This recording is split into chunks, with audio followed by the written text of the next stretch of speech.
Evening all, or morning all. No, it's only evening over here. Good morning, New Zealand. Good afternoon, America, East America, East States, East States, whatever it is. Really good to see you again, Kate. Jeff and I have both missed you, and I believe Amanda has as well, the female representative.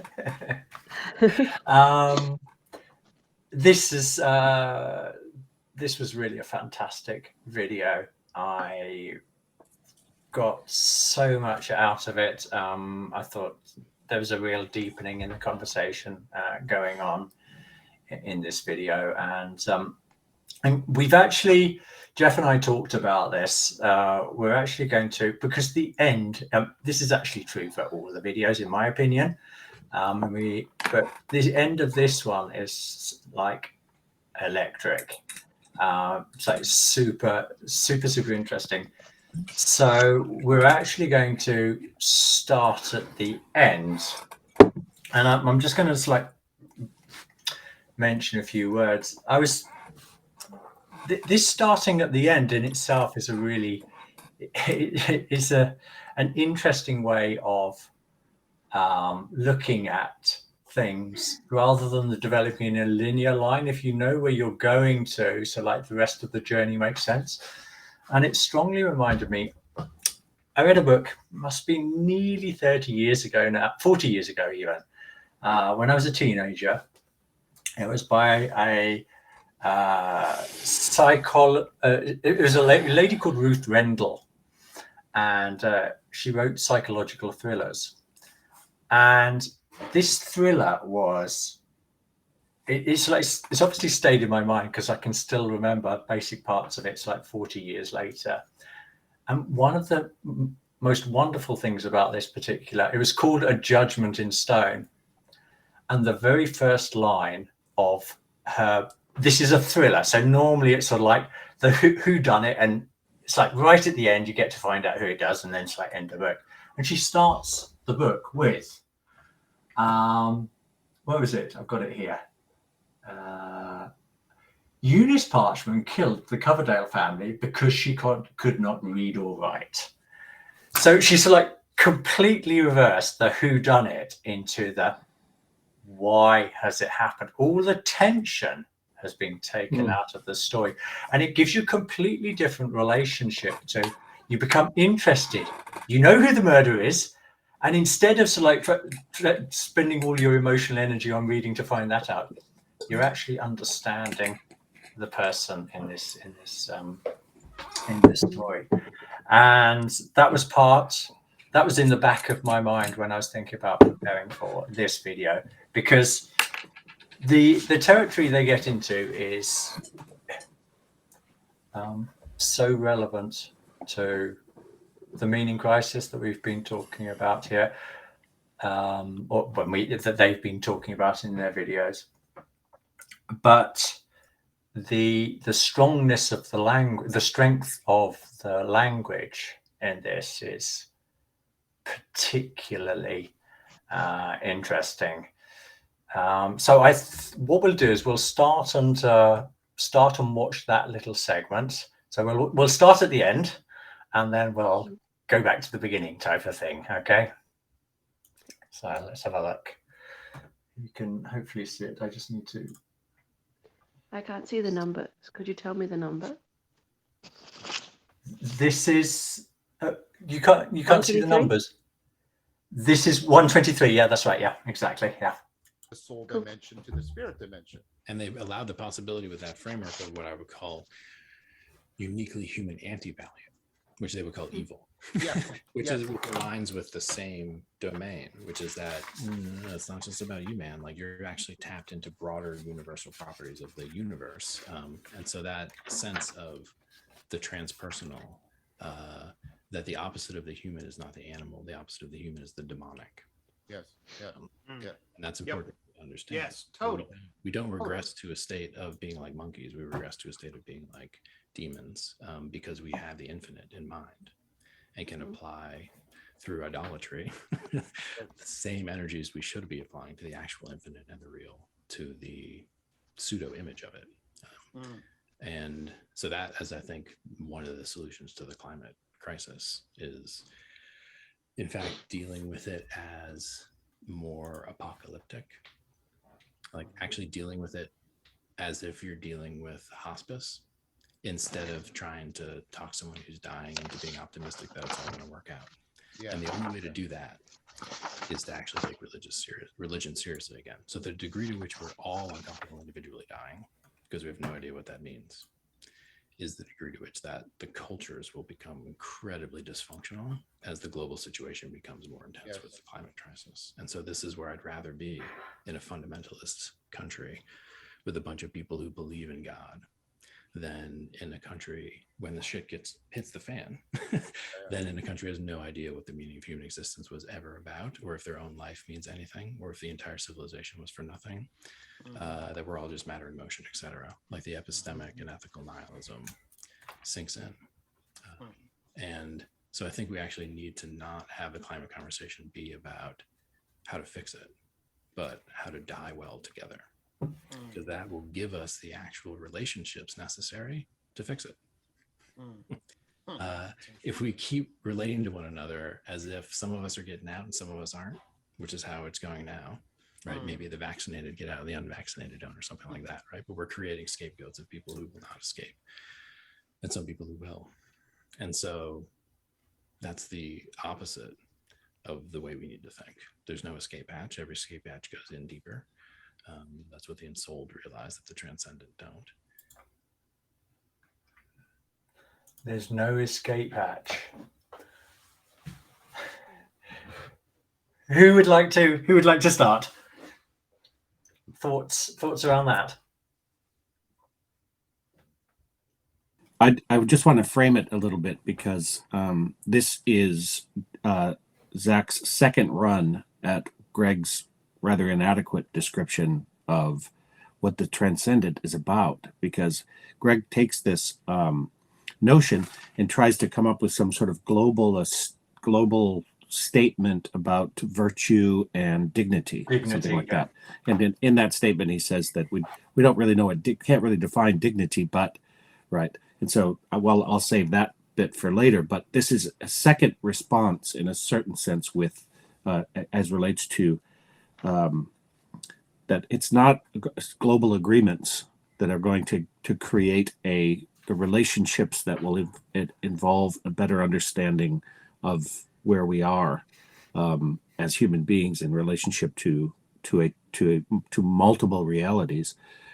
It's not some sort of organization like the IPCC that John previously mentions to Zak's statement that's going to solve things like climate change. It's going to be a completely different way of seeing things mutually, and that can't be done without the language of religion. So I just wanted to frame what he was responding to there. One of the thoughts that was going on for me as I was listening to this and thinking it through is this apocalypse. I mean, it means actually the unveiling, doesn't it? But it's usually understood in this negative sense of like chaos and destruction, and perhaps for valid reasons. But I was struck by the strength of the language of Zak and the similarities with people like Oswald Spengler, Nietzsche, these type of people talking about the inevitability of the destructive impulse of this nihilistic thinking that's like at the heart of psychology, that's at the heart of the modern worldview. We have the modern worldview, the materialistic worldview, has ripped us out of that participatory nature. A sort of way of relating to nature. We're standing outside it, and this extremely strong language. Every escape hatch leads deeper into the problem. This is so in line with what we meet in Steiner. in how our relationship to thinking itself has to fundamentally change.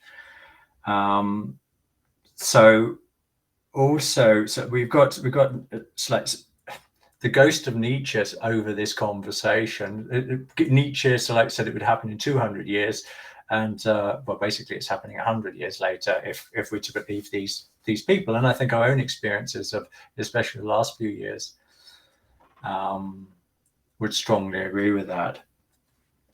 I was and I want to relate it back to Stein and the riddles, not the riddles, the philosophy of freedom again as well, because until we understand this, how thinking is a experience how thinking is a spiritual activity, which initially creates these dead thoughts, which will only be able to have a destructive influence on the world. They are absolutely right. They're using a different means of reasoning from us. But what is interesting is that they're seeing when they describe the problems, Zak in education, Gregg in his clinic, and John at a more theoretical level. My best understanding of him is that there has to be a completely different relationship. Our relationship to life itself, what life is, has to change. So, and in that sense, it's completely unsurprising that they start talking about myth, the imaginal, the imagination, some way of recreating the big picture that our intellect has cut into little pieces. So in that sense, I think, certainly my perspective, and I'd be interested to hear what you think, you see like a considerable overlapping of like an understanding of the problem between these guys and where we're coming from. Yeah, if I anybody like to build on that? Yeah, sure. I really liked how he said it's what the ensouled realize that the transcendent don't, because you can have religio without it being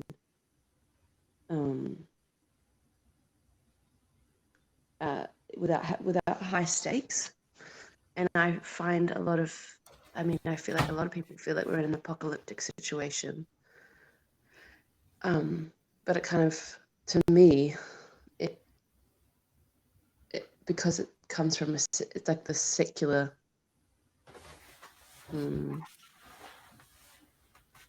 myth making, it kind of reverts back into kind of weather god worship. Do you know what I mean?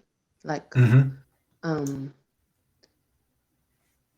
don't have children for the sake of the planet, which is quite similar to sacrifice your child for the weather god, kind of, you know? And I think it comes from this nihilism because of this posited realm in itself that is real and everything else is not real. And even though the laws of matter are fixed, we kind of have this hope that there is this world behind the world. And so we waste what we have. And if we flip that and go, hang on, I'm creating the world by being a human being and thinking and participating, then every moment is more precious. And I think that's what ensoulment means, kind of getting into a relationship with the world. There's a high stake there. It's like, I came and I will die, and so moments are more precious, and you feel less, and you feel more inclined to learn and spend your time well and spend your relationship with the earth well. which I think is a similar thing to what Zach was saying. Learning how to die well gives us the context for better relationships with the planet, instead of just being afraid of death and hoping that there is someday the physicists will reveal that this is all an illusion and we don't have to worry, which I think a lot of people kind of hold on to while they chastise each other for having children or eating meat or all these things. Like, you must sacrifice these pleasures of life for the climate, I don't know. Yeah, it's the pseudo religion. That's what I would add.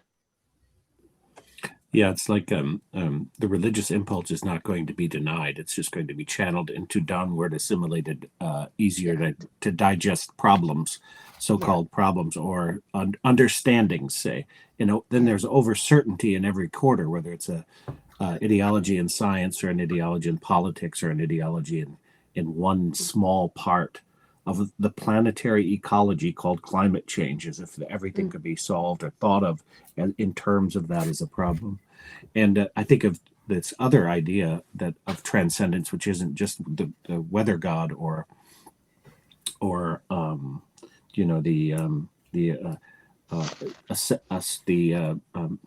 attrition of adding to the population or this sort of thing, but also the transhumanists here are a problem from the transcendent standpoint, because, we can just technologize our way out of this. So it's a technology god, and it's one of the escape hatches that's accelerating the apocalyptic demise, right? And the apocalyptic revelation for some of us. Yeah. It's well totally said. That's good. Oh, I remember another thing. You can't just leave and go to the mountain, and meditate your way out of it. And another way of looking at that, you can't just, I think there's an impulse for a lot of people to leave society and start your own, lifestyle block, permaculture farm, I'm just going to save a little bit of the earth for myself. And for me, I'm starting to realize that would lead me further to my own demise, that path. I need to be in the world, in my situation, making relationships. Because I can't create an Eden on Earth without the beautiful human network that I'm born into. And I think that's another way people try to transcend the problem. So but it leads you deeper. Yeah. I really like what you bring in there, Kate, about this ensoulment, this experience that we are between two worlds. We're so we take the fruits of the spirit world and we bring them down onto the earth, and that's us. That's the ensoulment process. And I think you described very well. There's this big religio temptation to try and to escape, to meditate the pain away, and to a certain extent it might even work, but it destroys your relationship with life. It's a negation of life. And balance. Exactly. It forgets what the transcendent is there for, which is to incarnate, to become embodied.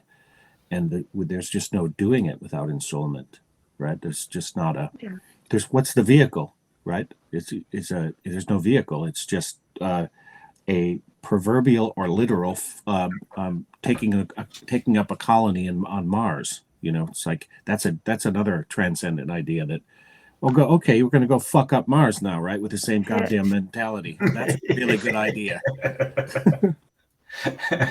What will the Martians think? Oh my gosh, yeah. I had so many arguments about that. There's one more point that I'd like to bring in. The West will go insane. I was listening to, I've been listening to quite a few different thoughts today. And one of them I thought was like particularly interesting is, I think if we look back at Russia, which became the Soviet Union, and the Bolshevism that came in there, and how they corrupted, how they destroyed the old religion, how they corrupted people's values, turned the society atheistic, destroyed an old way of life, an old value system. And I think there's few people around that would like defend that. They sort of like say this was deeply problematic in history. I think what people aren't so clear about is that the West is, as Zak says, is going insane. I think if we look at how a politician is afraid to say whether a man is a man or a woman nowadays, how so like you don't talk about mum and dad anymore, you talk about caregiver number one and caregiver number two. I think the where racism has become a perversion of itself. So like you actually, it's racism that is, it's like advocated. There was, I think I've got there was one particular bit, have I got it here, where, oh yeah, that's where it was, but I've put it in a different document. But it's I'm going to find. I want to find that document that I prepared. It's close by. Let's have a look.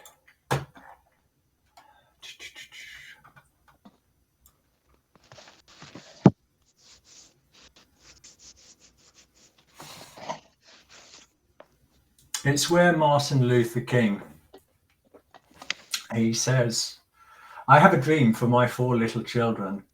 I have a dream that my 4 little children will one day live in a nation where they will not be judged by the color of their skin, but by their character. This is the true value.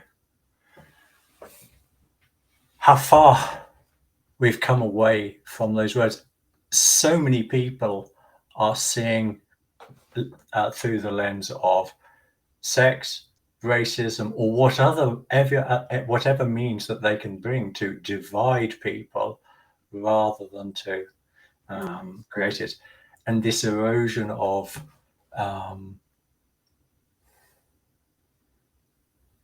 healthy values is, I think, for me, symptomatic of the insanity that Zak is talking to here. Yeah. I have very intimate. Yeah. I mean, I have very intimate relationship with that in the world around us. People I know who are what Ian McGilchrist describes as about 20 symptoms. This is a psychiatrist. About 20 symptoms of schizophrenia as a normalized state of mind in the population of the Western world, say. I know I can speak for where I live, and this is true. Like, people are absolutely are displaying a disassociation with their own identity at every level, and a disassociation with what they thought was true, but yet clinging on to what they thought was true, as if it were somehow just practical to do so or something. I'm glad you mentioned character too, because when we get into the early stages of this conversation, character is going to play a huge role. Yeah, I was going to say that it's like it speaks to me of a perversion of the Ensoulment realm that Zak has made, because, and then you started talking about schizophrenia, and that's exactly what I mean. Like, we have no concept of soul and the vessel that we are in, so we identify ourselves with sadly, horribly, statistical features that can be collected and used politically, and we hold on to that avatar so strongly. I mean, I don't know if I do, but these people who are schizophrenic are. And it's a real shame. But yeah, that's a lot. Yeah, and when you can get your moral compass or moral information, say, from demographics, statistics, and epidemiology, these are external counting mechanisms. They don't tell us anything about reality, but they're substituting for empirical knowledge, right? It's just Ahriman. It really is. We'll get in the next video with these guys starts off with this dichotomous problem that really needs to be solved. It relates to the is-ought problem. Yeah. Should we move on? Mm. Yeah. Okay. So this is Jeff. This is this is the 4-minute mark. Do you want to say a few words of intro here? Yeah, just sort of in a sense reviewing the previous one relates to what they spent a lot of time on, which is cognitive development. I think that it's much more than cognitive development, even that from a Waldorf perspective. But nonetheless, it'll do for the conversation. And Zak here brings in other aspects of the soul life that have to be taken into consideration when we're thinking about development, transformation, and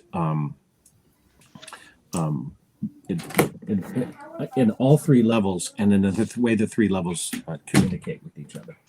So it would be good to have a listen. Okay. Yeah. It's a wonderful platform for what I want to discuss. So, as I discussed in the prior ones, I'm a developmental psychologist, and I did a lot of work in cognitive development, Piaget, and all of that whole tradition. But I also looked at everything that had been done in development, and some of that wasn't about cognition. Some of that was about things like emotional development and ego development, and the development of meditative capacity, right? The development of the ability to participate in certain religious rituals and be kind of anointed as having reached a certain capacity of religious initiation or something like that. So zoom across all these developmental models, aided by people like Wilber and others. And what it became very clear was that they're not all comparable. Like cognitive development, and specifically the people who proceed along a very advanced line of cognitive development are different from, for example, people who are extremely mature and have extremely sophisticated character structures. Right? And so this is a common problem in the literature, and also one of the obvious critiques of the cognitive developmental tradition, which is that, well, really smart people, cognitively advanced people, abstract and complex, linguistically, mathematically sophisticated people can be naive and immature and socially inept or worse. Or worse. Or worse. It's interesting to trace a society that values cognitive development at the expense of everything else in who they think is wise in their society. Never mind who they think is default successful as a human being, but who is the oracular person you go to. So it's like, Richard Feynman played drums and he was kind of a cool physicist, and Albert Einstein said this quote and this quote. And where's our wisdom tradition? Where do we go where there are sources for wisdom? The teachers, the preachers, where do we go? Albert Einstein, really? Come on. It's very fragmented and disappointing. That's what I'll say. I thought it was really good that the Zak it's like spells it out. It's like super clearly for us that there's this huge bias in cognitive development as the way of evaluating. It's like how successful, how accomplished, how valuable a life a person has had. And really spelling out that this is an extremely limited view of what a human being is. And in this context of transformation, it's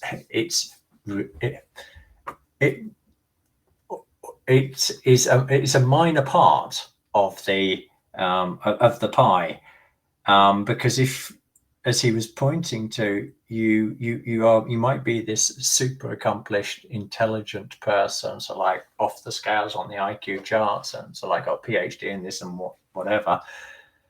But as a person, you might be socially incompetent. You might not have any relationship to your feeling life. You have sort of like warped ideas about myth and religion, and to hold that person forward as a model for society is problematic if it's exclusively that. I mean, this lifting of people who are accomplished in these other fields that he's talking about, I think an individual has to. Society doesn't like assist in that process. There's such a focus on the cognitive, and I guess this is one of the areas that when they talk about, I suppose in Zak's world, when he's thinking about education, then these become others like serious areas for looking into. And I imagine, Jeff, you're going to riff a little bit and the connections with Waldorf education there, again, because it's a field that you know well. Yeah, after listening to this time around, and selecting this piece, I wrote for an hour probably about the complexity of what Waldorf education is from a developmental standpoint, and how it supports all of these three right into early childhood. It's already thought about how the three aspects are going to be integrated, and what you could pull it out by saying what Zak might be talking about here is thinking, feeling, and willing. And so we start with our head and move down when we're learning something until we've got it in our will. Children we start the other direction with them. We educate their will life.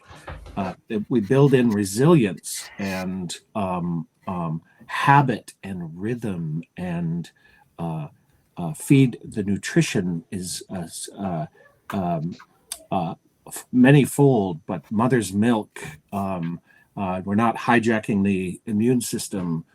These are will forces that are building up the body that will be the platform for what that child will become in the coming years, as then that will education through learning through kinesthetics and play and rhythm, and the rhythm of having a meal at the same time every day, having a security and sense that the world is sound, and then that they're not abruptly interrupted from the way in which they're incarnating, so that will has continuity. And then at 7 years old, this process that is the thinking that builds up the body is freed for the thinking that will build up the soul, that will build up the and when I say thinking, I think we know what I mean, which is the very ground of being, in creating out of a wisdom and intelligence and an intelligibility, the result being an intelligibility in each of these realms, so that thinking that thought, the analytic thought process, will be steeped in these and nested in these in a sound and robust and rich ensouled feeling life. It's all there in the childhood development model, and and not only is it there, but if you supersede one phase with the cognitive skill phase, then as Zak mentions with the babies who don't learn to crawl in the apartment complex in China, they're severely stunted in just about every way that you can imagine, just from that one inability to explore space from all fours, say. Yeah. Thinking about my own experience, I've worked in a couple of Steiner schools, one in the UK and one when I first moved to Sweden. And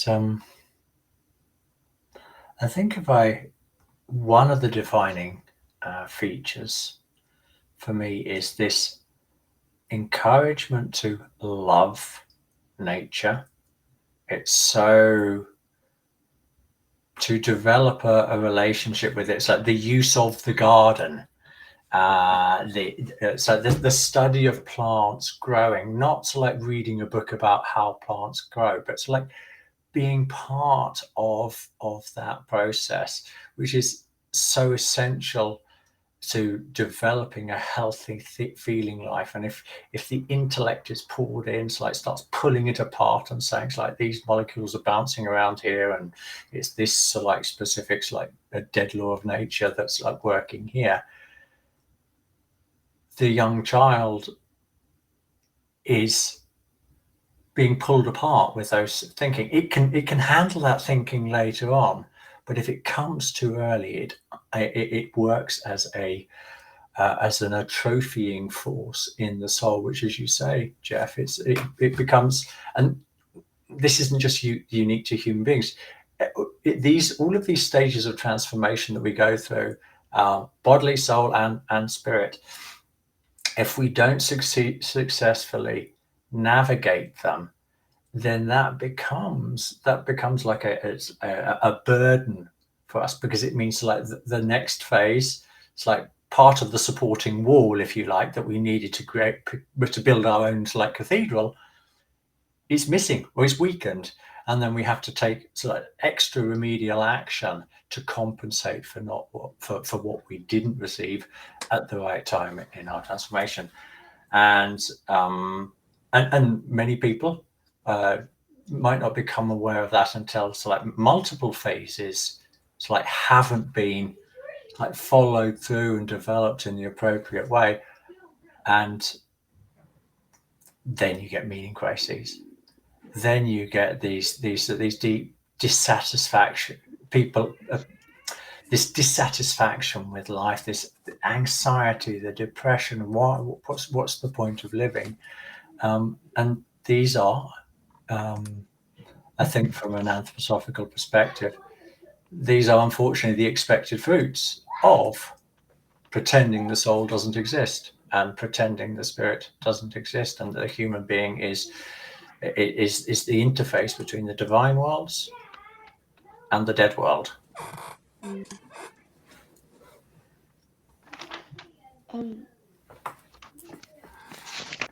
Yeah, are we going to talk about, I can't remember if it's in the allocated timestamps, but he talks about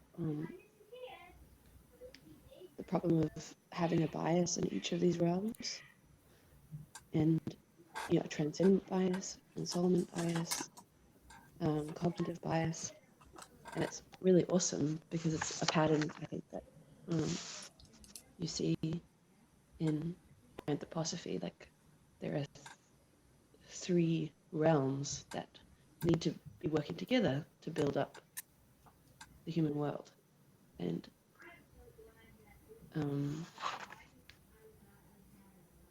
don't know. Yeah, I think it's actually in the next bit. Is it when they're talking about skill, personality, and consciousness? Is that it? Yeah, but I'm thinking at about like 42 minutes in, he really drives home how the problem.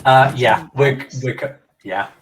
So at the moment we're talking about the cognitive bias, and yeah, so it's like, as I was saying before, it's we have a word for this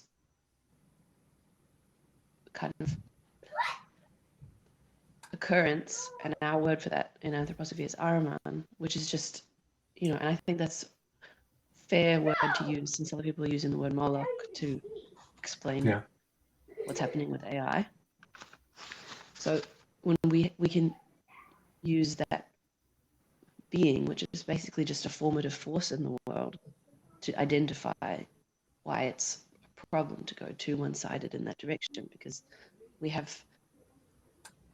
bring it into different realms. We have like the biological realm. We know that it's about calcification and like, oh, I'm sorry, it's early morning.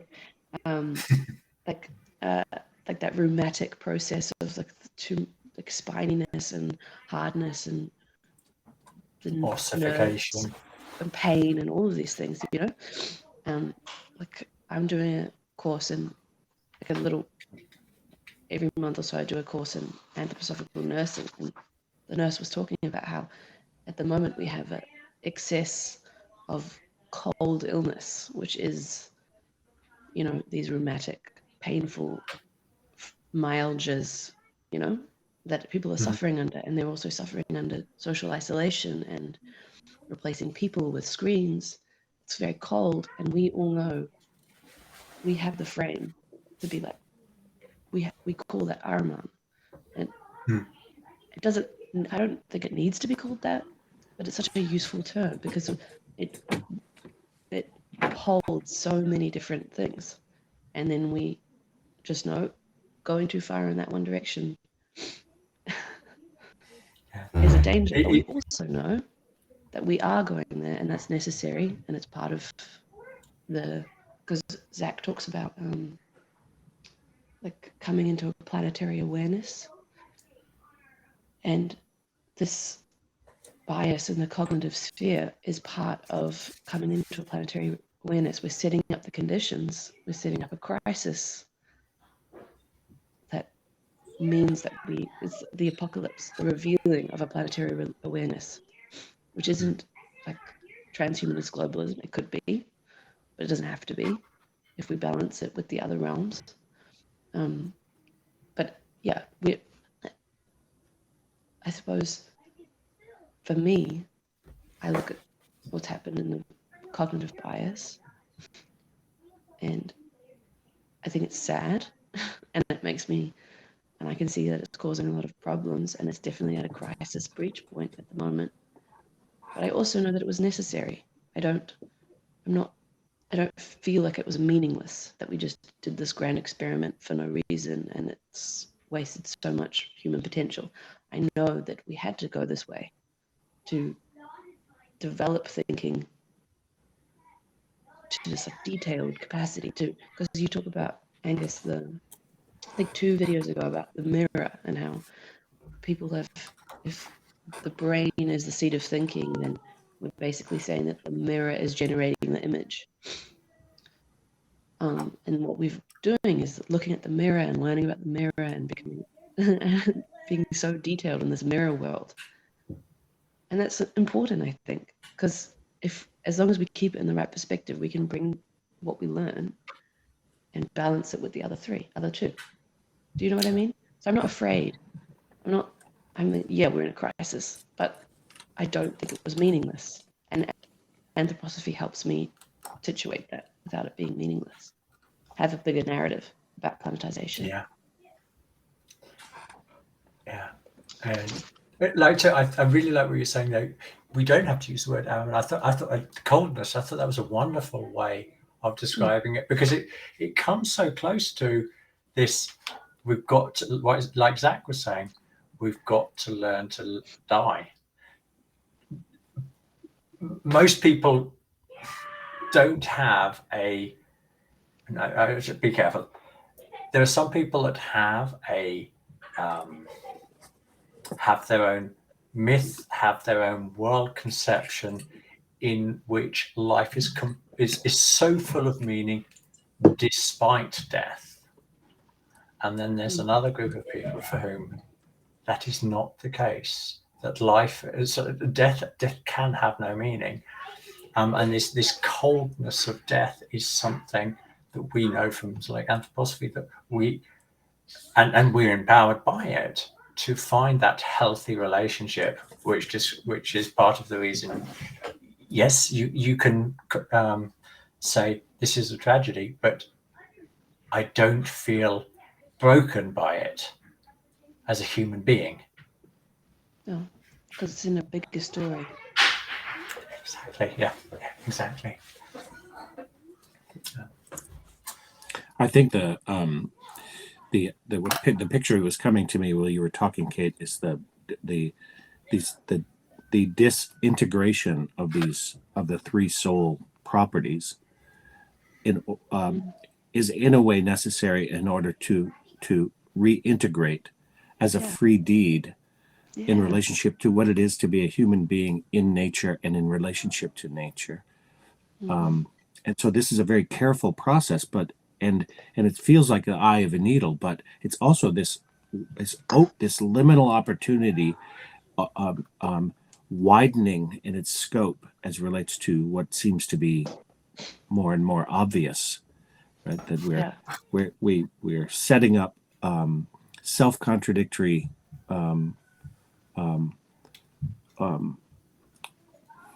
pale reflections of well-intended pale reflections of solutions that are falling out of a disintegrated soul, a soul that is in conflict with itself. That's in identity and in actual literary, say, level, deep literary level conflict that is part of every single piece of great literature. But we're living it out, like you just see it before you.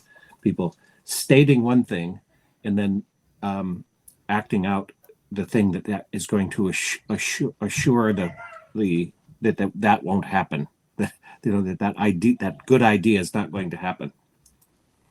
Yeah. So I'm hopeful as well as far as that goes. It sounds like we're just lamenting this, but I think it's not an abstraction. It's a reality in a way that this Western project is coming to an end. Yeah. And I was thinking also, Angus, as you were talking earlier about the fulfillment, the way in which the atheism, say, was needed into the communist model in relationship to China and Russia, particularly the Soviet Union, and the way Nietzsche talks about capitalism coming around to meet communism in this very respect, in the complete stripping away of old belief systems and any relationship with the complete objectification of nature through actual economic will, say.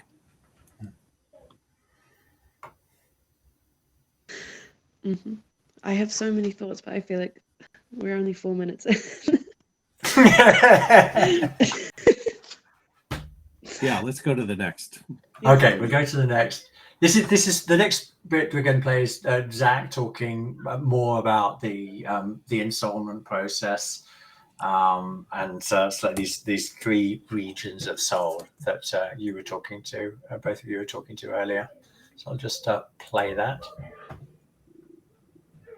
And what you're putting your finger on here, I think it can be. Yeah, no, those three that I identify in the metapsychology as development, ensoulment, transcendence, I see them everywhere. That's why I like them as categories. They work Right. in a lot of contexts. And then again, back to Baldwin's, it, we, and I being those basic dimensions. And then for transformation, you get something like skill development, something like personality development, which I call ensoulment because I'm in the tradition of that's dealing with it that way. And then you get something like consciousness development or development of awareness or reflection, which is what is actually kind of measured or assessed in those meditative traditions that have thresholds of capacity from which you can bestow teaching. Right. So yeah, see there I wouldn't say consciousness.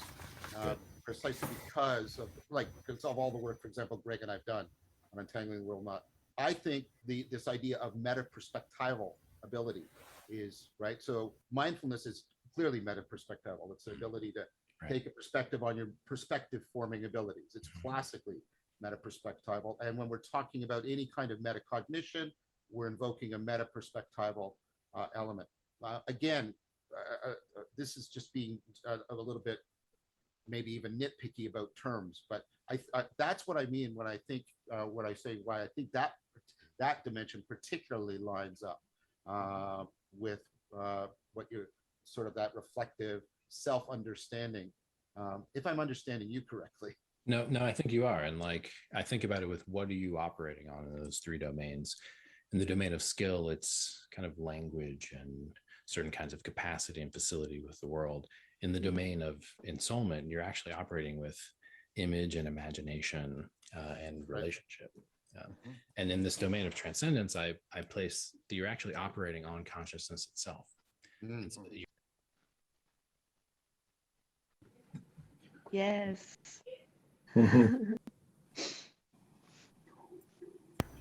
I love that because I wouldn't call it consciousness either. I would call it thinking. The transcendent realm is thinking about thinking. It's the exceptional state. It's so beautiful. I loved that part. It made me really happy. Unpick that a bit first, Kate. Unpick that a little bit, what you were saying there. Oh, well, he's talking about the three realms, and his transcendent realm is conscious working on consciousness. And John says, I wouldn't use that word, right? And I wouldn't use that word either, because when I hear what he's talking about, the meta-perspectival, taking a perspective on your own perspective making, it's thinking about thinking, right? It's this capacity that we are developing when we work through philosophy of freedom. You know? Mm-hmm. And it just made me happy because it's exciting to hear someone present something in different words. And I also, because he also goes into a little bit after that, he talks about how in the transcendent realm, we can use the capacities we build in the transcendent realm to regulate the ensoulment, what we're doing in the ensoulment realm. So basically, if the ensoulment realm is our image of ourselves, what would we call that? But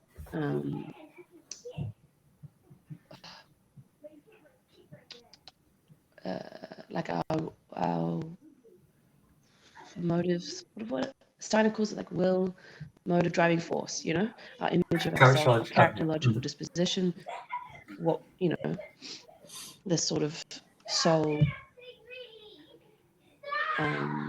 personal, unique self with all of its emotions and complexities is only really properly accessed when we can use the transcendent, which is another way of saying thinking is the father of feeling, that we can't engage with our feeling life without thinking, without the transcendent, meta-perspectival, thinking about how you think, thinking about how you make choices, thinking about decisions and perspectives.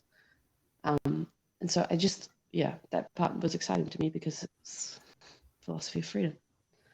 Yeah. I'm so pleased you brought that in, because my thinking went differently, but I hear what you're saying, and I agree with it. I was reacting more to John saying not like consciousness, because he seems to have a phobia of it, of using the word, and I was reacting more to that, and I was also thinking it's somewhat paradoxical, because I'm talking about John's phobia for the word, if I'm correct, okay? Because he is so hot on agency, there being agency, there's like there being an intent, and in phenomenology, so there's this essential idea that consciousness is intentional. So if you understand consciousness as just sort of like being a passive receiver, then I can understand the disliking for using that term. But if consciousness is it's an intentional act, it is a form of agency. I'm surprised that John has this seeming antipathy. Now, I don't know John's work as well as Jeff does, so he might be able to correct me on this. But it's really good that you bring in what you brought in, Kate, there, that thinking is thinking within consciousness that is really key here in this realm. Yeah, I think it goes in both directions, actually. I think Kate is spot on in relationship to this, because it is thinking about thinking. And the substance that it is being operated on is what I hear. The ontological realm out of which thinking is operating is a sort of state of heightening consciousness. It's a state of becoming more aware of more reality. And that thinking about thinking process and the also other processes involved in self-reflection and theorizing, say, for example, where there's self-creation going on, you're pushing back the limits of reality to reveal more and more reality. And consciousness is the thing that you're operating with and on with thinking in that respect. So I think it's both things. I do agree that what John is displaying is a cognitive bias. And he largely equates, I think, the mechanisms of the biological self as the thing that is resulting in these phenomena, as opposed to where I think what Zak is saying is that they're isomorphic, they're mutually interpenetrating and important to each other, and there's no presumption of origin, right? Whereas I think with the step that we take, or that I take in relationship to working with Steiner's phenomenology and his epistemology, is that we actually are starting with the transcendent, and that existence starts with the transcendent. And I don't like the word because it's not transcendent exactly, and its directionality is not transcendent. Its directionality is down in, and it's up, but it's a meristem, right? It's the root and the branching happening in simultaneity, right? It's a meristemic process, say, that is rooting and branching at the same time, and it's probably rooting in the neurological and branching in the will, because the will is what is the place where we're pushing the subconscious to be more and more conscious, right? And not illness itself can be thought of as the subconscious, the things that are originating, the human functions and processes that are originating the subconscious, the content of the subconscious, are coming deep down from the most spiritual part of what it is to be a human being, the supra consciousness. It's what psychology calls the unconscious, which is exactly the opposite of what it is. And all the seeds of the threefold higher self are in the will impulses as aspiration, intention, and decisiveness, intuition. So if when those life processes erupt into the consciousness, we have illness. We have real problems. We have mental illness. We have metabolic illnesses. Because our brain can't digest what our life processes are bringing to us. Right, literally, it's like our gut is trying to operate our brain, and vice versa. So I think it's really important that there's a differential. It can't be reduced to cognitive, and each has to be taken on its own. And they work interpenetratingly and permeable with each other. But that we're starting with the mystery, which is the transcendent, which is actually the deepest rooted part of who we are. Yeah, I was listening to Zak's. He did 4 videos on the Stoa, explaining his metapsychology. And he talks about how the transcendent is not really the transcendent in the way we automatically define that word when we hear it, because it's all in choice and action and decision and actually being more rooted in your body and being aware of being in the world, which I was like, yes, I love that. So I would just choose a different word, but it's interesting because this loop of thinking and willing, surrounding, being informed by and being affected by feeling, but kind of, the knowing and then the doing, and the knowing and the doing is this beautiful loop that is really well outlined by Steiner in Philosophy of Freedom. The whole book is set up to kind of reinforce that loop so I liked your image of the rooting into the cognitive and the branching into the will. It's a transcendent. And we'll continue to that as your reflection on the subconscious, how it's being the wrong word. It's really interesting. If we stick with the characterological dispositions, because in chapter 9 he talks about characterological dispositions and motives, which then go into these moral maxims in the following chapter. But I've been reading Prokofiev talking about the lesser guardian and the greater guardian, and linking how the overcoming of the lesser guardian is strictly to do with the characterological dispositions which are rooted in the body. So this idea that it's as long as we are taking, as long as we are doing things because they arise out of the body, they are based in in the imperfections of our body. They're rooted in old karma. Mm-hmm. And it seems that the word subconscious seems to really it's the perfect description of that. These coming up, not knowing where they're coming from, but they're coming from what carries us. Whereas the other phrase that Jeff was using is from a superconscious, when we start thinking about moral intuition or intuition as these other poles, then it's this completely non-ego based relationship that we have to this world that is beyond us.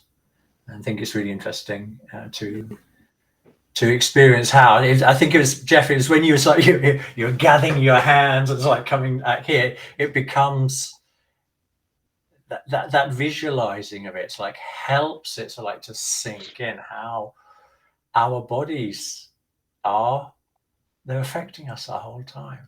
The karma that we bring with us is built into our bodies, and we have to, as Steiner talks about, we have to move through these lower soul level characterological dispositions, and that some of them are more rooted in the lower devachan and some are more rooted in the higher devachan.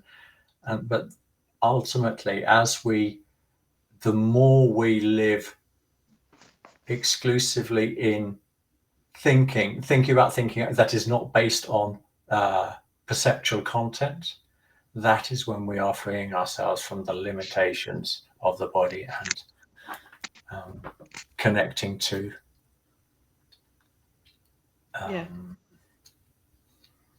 that infinite part of us. Someone says later that something, I've written it down. They talk about personhood and personality that transcend the merely personal, and I took that and I translated it into my I. Yeah. And also my karma, my characterological disposition that's built my current sympathies and antipathies that transcend just the present physical body and the feeling of being in this body. Yeah. And That's how I would say it. Cool. So next one, this is, I really like this bit, the bit that we're about to see. Greg's going to tell us a little bit about Aurobindo, and we're going to learn a little bit about him. And I think he's deeply fascinating in the context of the whole of this conversation, as I've been discovering this week. I've been focusing some of my reading and video watching around who is this guy. Let's find out a little bit about Aurobindo and how Zak brings him in to the conversation. Yeah, no, and that's not a. I mean, I'm very glad you brought Aurobindo in. One is hesitant to bring in the great Indian mystic and sage and freedom fighter, and prolific, nominated for the Nobel Prize by Aldous Huxley. And his work influenced me greatly, especially in that domain of transcendence, because he actually lays out, as Hinduism does and other meditative traditions do, these developmental transformations of consciousness dealings with itself, if I can put it that way. So it's the hierarchies of meditative attainments and higher states of transpersonal consciousness, which I class in this domain of transcendence, which are actually not super unusual experiences. They're just not named in our culture very well. Right. Exactly. And this is one of the things that Aurobindo does really well, because he was trained in England and was reading the Odyssey and the Greeks, and so he's merging part of the Bengal Renaissance, which is an amazing occurrence. He's merging the Western and the Eastern very well. So he's a really good source to plug in for the kind of thinking I'm doing in the metapsychology. And let me offer a quick comment, because it's interesting, grounded as I am in naturalistic scientific psychology and even in unified theory. But 10 years ago, I got that book, A Greater Psychology, on his work, got into about 30 pages, like, this is way too out there. I just reread it 2 weeks ago. It's like, oh my God. Oh, I can follow the whole track through wisdom energy, the expansion into overmind. I have a whole iconic sun god that is the divine that shines back on me. See the dissolution of the ego. I mean, your system is actually very Aurobindian. And Aurobindo sometimes described as having the most comprehensive system since Plotinus in terms of this full stack, great chain being kind of model. But he has the evolutionary, just like you do, Greg, with the key points. And he sees those nodal points going back to the Hindu. I was amazed. It really is amazing. And he goes capital L life, capital M mind, into matter. I mean, it's like, what the fuck? I was really beautiful. Aurobindo is no joke. And it's very interesting. And he himself, of course, was a serious mystic. So he has these first personal experiences that he's giving account of, both of the imaginal, like you're describing, John, with the overlay. And this, so I'll rewind. So that's what I was noticing about character structure, was that the people I encountered and the material I was reading about character structure, it became clear that what the person does who is mature is actually overlays the world with the power of their imagination. Like they actually. This sounds like spiritual science. Was he talking about Sri Aurobindo or Rudolf Steiner there? I'm not quite sure. I thought it deeply interesting, of course. Zak says, sometimes described as the person with the most comprehensive. Those people, they need to read Steiner, and then they'll understand what comprehensive means. I must say that I'm not that familiar with Aurobindo. Aurobindo is, sorry, saying it correctly. And I've been doing this like a deep dive to find out more about that this week, and I'm actually hoping I'm going to be able to talk to somebody who's actually really switched on in that department, so it's like we can have a meeting there. But yeah. Absolutely, Jeff. It's and I remember encountering Aurobindo. I can't even say it. Aurobindo. I would say 3, 4, 5 years ago, and being shocked at how similar some of the key ideas were to Steiner's. It was like, wow. but I never actually like dug deeper into it. And it's one of the joys in this video of like being reminded, okay, Angus, you go and find out more there, because there are obviously other traditions out there. And this guy's got his own town, Auroville, which Zak talks about if he hasn't mentioned it in this part. But Gregg's story is also fantastic, isn't it? It's like an example of transformation. Something that was a pile of rubbish to him 10 years ago now becomes a source of like deep understanding and insight and recognition of the true genius of this guy. The book hasn't changed. It's Gregg that's changed, because he's been through these transformational stages. Really interesting. There was a clip before this at 1508 to about 1610, and John lays out, sort of asks the question in the transcendent and the ensoulment and in the skill development, what's the bridging? And John does, I think, nailed it by basically saying it's virtue, it's character building. And I thought of stuff. You've gone silent, Jeff. And I thought of Steiner's admonition for every step you take in spiritual advancement, you take 3 steps in character development, in characterological, in virtue and moral development. Say, you want to jump in there, Kate? Is that no? Okay. So this idea of character is brought in at the end of this video, at the end of this clip. And so, and we'll touch back on this again when we talk about virtue and virtuosity, and that sort of thing. But what I hear here is spiritual science. I hear that we have and it's really interesting as it relates to Gregg, because he thought he was practicing psychological science, but he left out the most important third of what it is to what it is that informs any reason you might be doing psychotherapy, because you'd be working on with people to educate their soul in relationship to becoming integrative of their intellectual soul and their consciousness soul and their sentient soul. So the substance that you're working on in the soul world and in the soul realm has to be viewed from a spiritual point of view. Otherwise, you're just in the muck. There's no perspective. You can't take a perspective on yourself.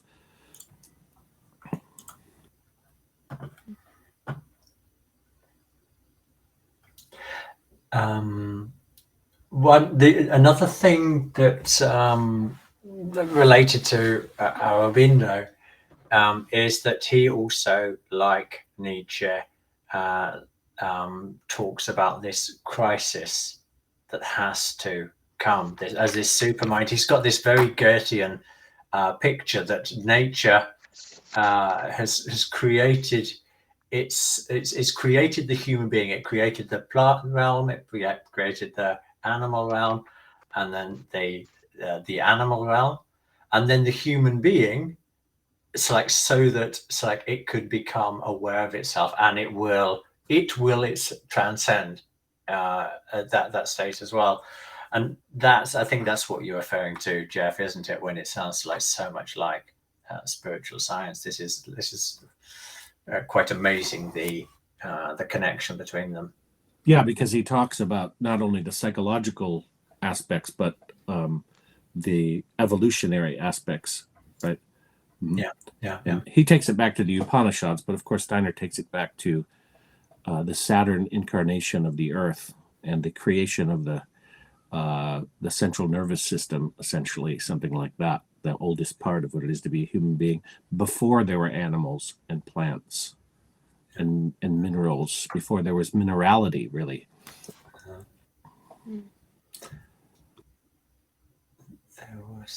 There was one other point that I wanted to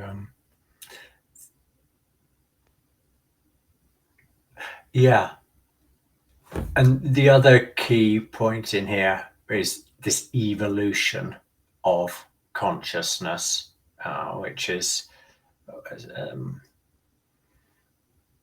to hear it talked about so clearly in Aurobindo is deeply fascinating.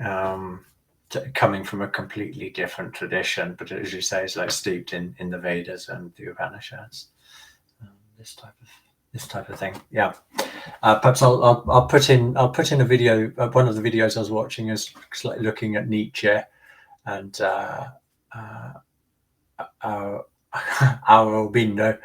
I seem to have got myself hung up on that a little bit. But I'll put something in the show notes because I think there's some really interesting thinking going on that's connected to this whole conversation of transcendence and evolution of consciousness. Should we move on to the next one? Yeah. Yep. So this is also, John's going to be talking about imaginary versus imaginal, which is very interesting. I just wanted to make sure we were in the space of lines of clarity. Because I think, I mean, this has come up. I think there's deep connections between the imaginal as distinct from the imaginary, serious play and development. And we've already laid those connections, and I want to try and bridge them into this. Sorry, Zach, we're laying a lot at your foot, at your feet. I didn't mean to, but I want this question, good problem formulation, right? Before you try to solve it, make sure you've got really good problem formulation. Totally. Good. No, so this is great. So the place I plug in directly to this is Hillman, James Hillman. Right. Yeah. Basically, as kind of a master for a couple of years, just reading. And so there's a couple of distinctions that help get some clarity here. And this is also a place where I got the form of soul spirit distinction or transcendence ensoulment distinction. Right. Got it from Hillman, his book on the difference between soul, his essay on the difference between soul and spirit is key. So a couple terms, right? Imaginary, imagination, imaginal. Yep. And then you've got within there, you've got symbol, image, archetype, right? If we can, and archetypal, actually. If we can clarify those, we actually do a lot. So imaginary, I think, is where we get the Baudrillardian, worst of the Baudrillardian. Where this is just imaginary in the sense of like made up, just not real, no connection to reality. Imagination is, I take it as like a verb. Like imagination is the power to work with either imaginary or the imaginal, right? Yeah. That's a problem with the term, though. The term is actually deeply equivocal, and we have to be really, really careful when we're using it. Exactly. Good. So when I say like that, the domain of ensoulment has to do with imagination and image, and the imaginal. I'm not talking about the imaginary, but I am talking about the ability of the human to work with images and to constructively work with images, and also to receive images. And this is where we get to the imaginal. And this is why when you're looking at the kind of virtuosity in the ability to imaginally detect through imaginal projection, detect real pattern. Exactly. Well said. That's exactly. So it's a virtuosity through imaginal projection of detecting real patterns. And one way to think about what happens here is just to take from the philosophy of science. Like if you don't have a naive philosophy of science and you do like a model-based science, right? Then your ability to run a fictional model helps you to frame patterns in reality you wouldn't otherwise see that are framed by the fictional model. Right? The work of just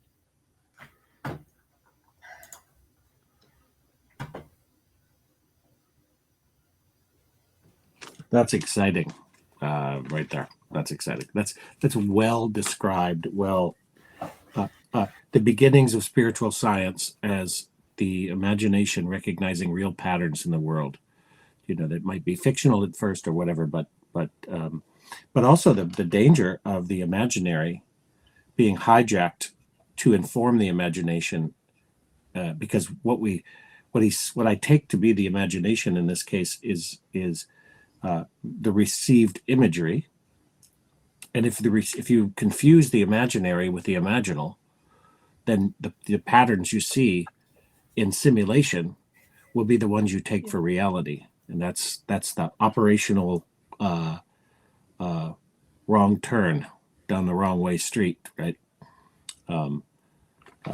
So that therein lies the mechanism for which people are being driven insane, because they know they have other knowings that they have an intuition that what they are seeing is wrong, but they believe it anyway.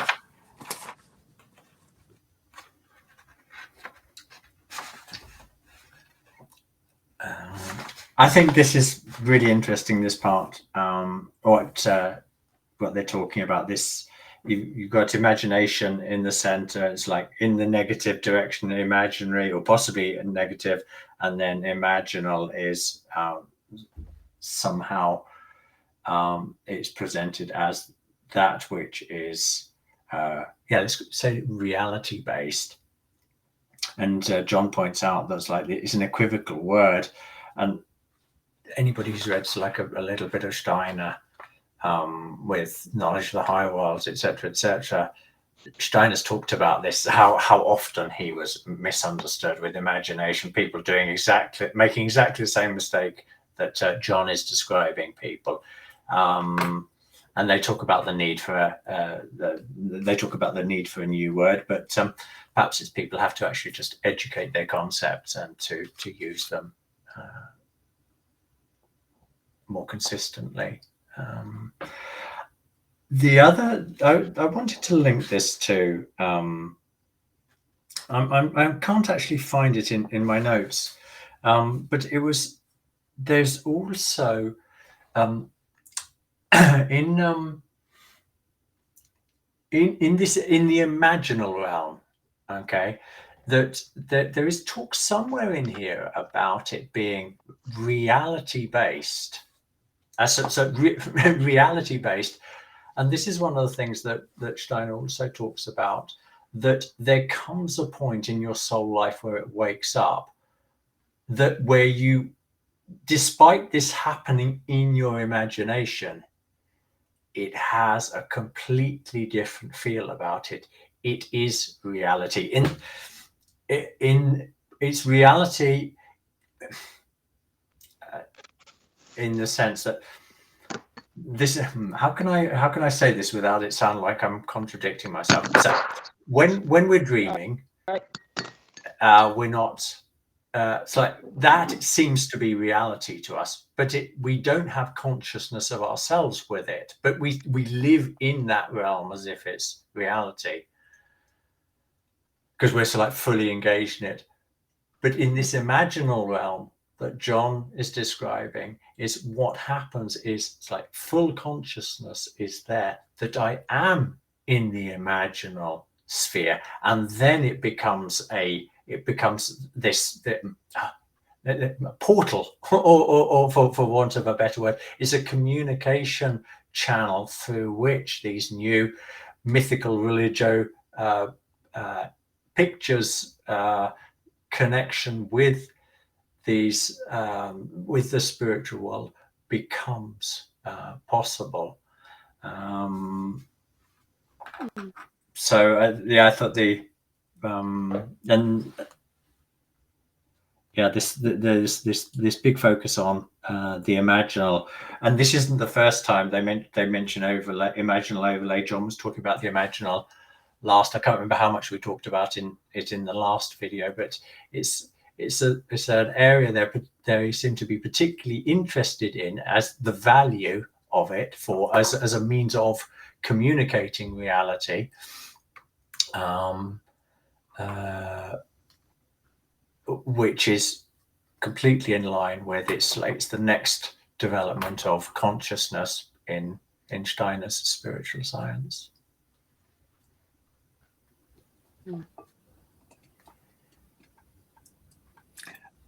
I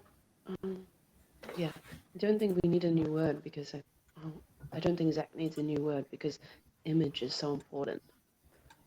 And I've really enjoyed listening to him explain this realm of ensoulment, because it kind of unfolds this riddle of the feeling world in kind of contemporary terms that I've really appreciated, because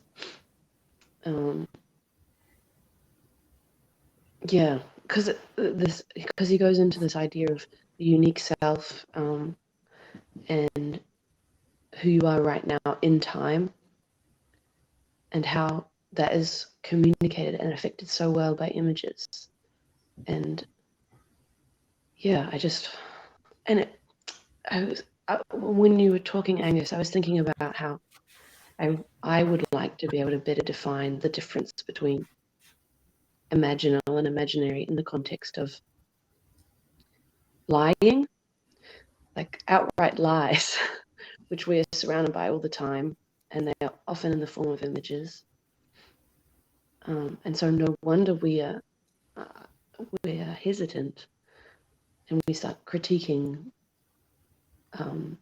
the imaginal as imaginary, because we're just bombarded with lying images all the time. And I mean, it's getting to this meta ironic point now where even images are generated that are meant to represent reality, but are generated out of artificial intelligence, generating these images. And then we have this problem of deep fakes, but it's like, well, these images were never true to begin with. They were always constructed. And yeah, I started noticing this because of Steiner, because he has, I think, the karma of untruthfulness. One of those lectures he talks about just like how being bombarded by advertising is just regulating our physical bodies, as our biological health, I mean. Because it's lies. And yeah, I think it's such an interesting realm, this realm of ensoulment. Yeah, I've really enjoyed learning about it, because because we start with the mystery in anthroposophy, rather than starting with the rational or the cognitive or whatever we were talking about before. And but we never really start with the unique self. And we have to work out the difference between soul and spirit, since the Council of Nicaea decided that we had no spirit and it was the same thing. I mean, this is a riddle that we really have to work out. And I think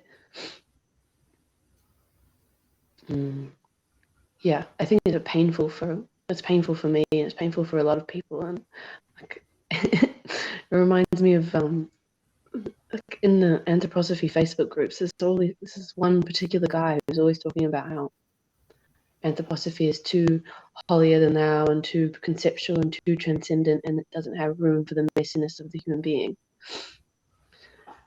And I think it might just be because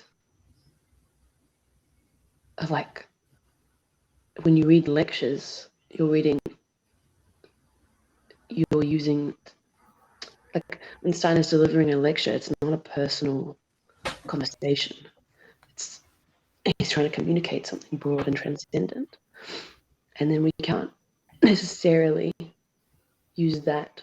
The problem, because people would take those lectures and try to make rules for their personal lives out of it. Instead, as what we actually have to do if we read the philosophy of freedom, is develop the ability to develop our own transcendent thinking capacity to be able to be informed about this ensoulment, astral soul, unique self, complicated, messy, horrible thing, beautiful thing. And it needs to be done freely, it needs to be done out of love.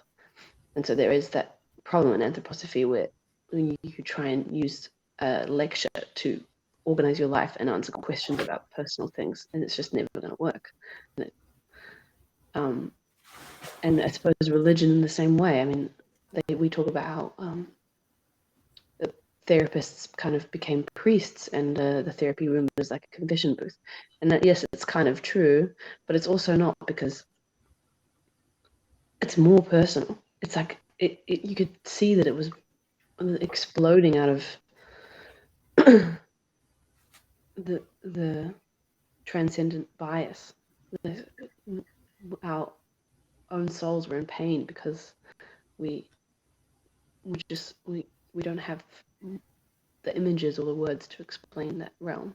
So I've really liking engaging with Zak's work over this, because it's, I don't know, it's helping me use words to understand myself. And I'm also, sorry, I'm really going on a tangent here, but I'm also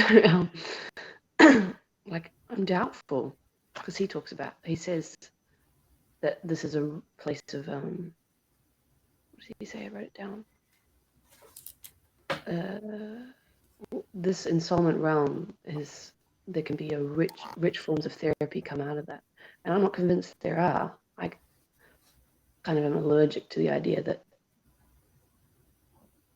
psychotherapy can offer me anything. But yeah, it's kind of opening up my mind a bit. So yeah, I wrote like for ages, pages and pages and pages about how this is a painful topic for me. So thanks for listening. I really I want to pick up there, and also where Angus left off as relates to the next phase of consciousness, because it's happening right now, I think.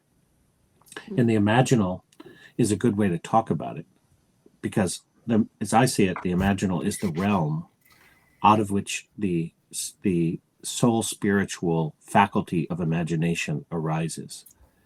So it's the spirit self speaking into the spirit soul. So it's both an ensoulment and a spiritualizing process at once, right at the point at which we're conscious. And so I'm gonna try something here that's a bit of a risk, but I think it introduces the next clip as relates to fictional modeling and theorizing. So the imaginal is the realm of you could say thinking, which is an etheric process.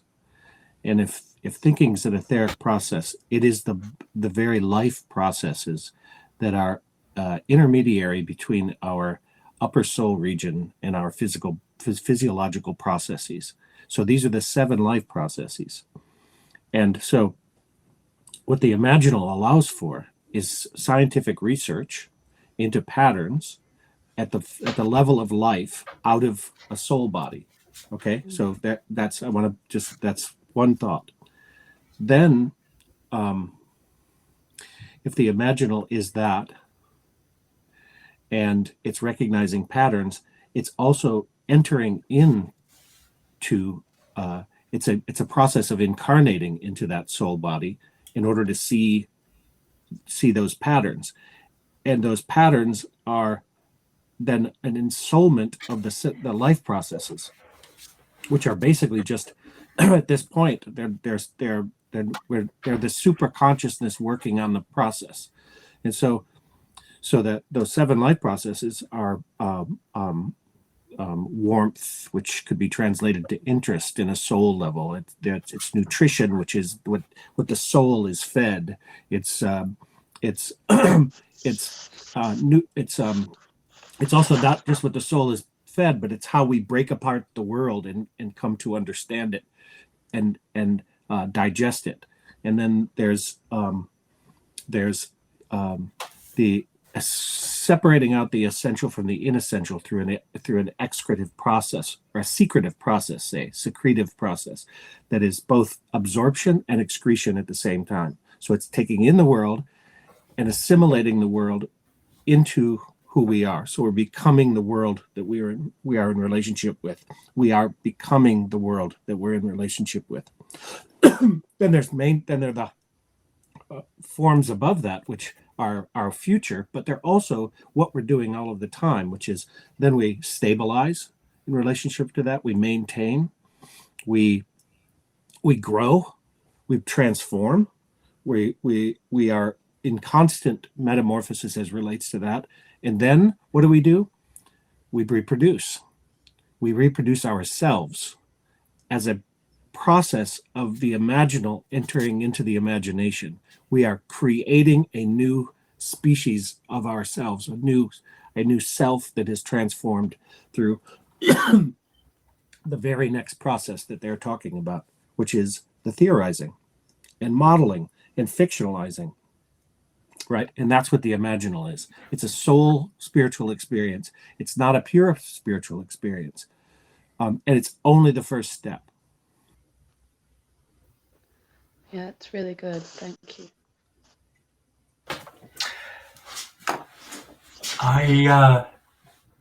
When I first came into contact with Steiner, when I was living in that library for 3-4 months in Finland, at that time I kept a dream diary, and I did for about a year afterwards, and it was absolutely mind-blowing. I was having like 5, 6, 7 dreams a night. I was writing them all down. I've still got the book somewhere in the house.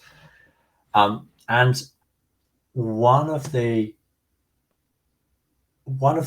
overwhelming feelings, so like when you have that intensity of an inner life that you wake up to, and you see the immense, like the imaginative faculties, like these creations that you know you're not in your conscious life capable of creating, all these connections of these amazing pictures, but also sometimes insights that you can bring back into normal waking consciousness, and sometimes, very rarely, also sort of like premonitions of something that's going to happen.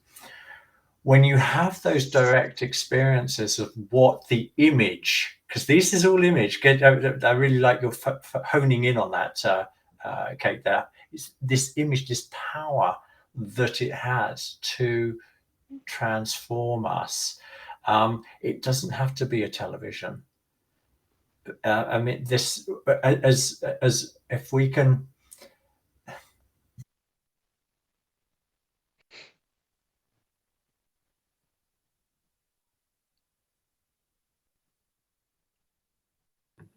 Angus, you've gone silent for me.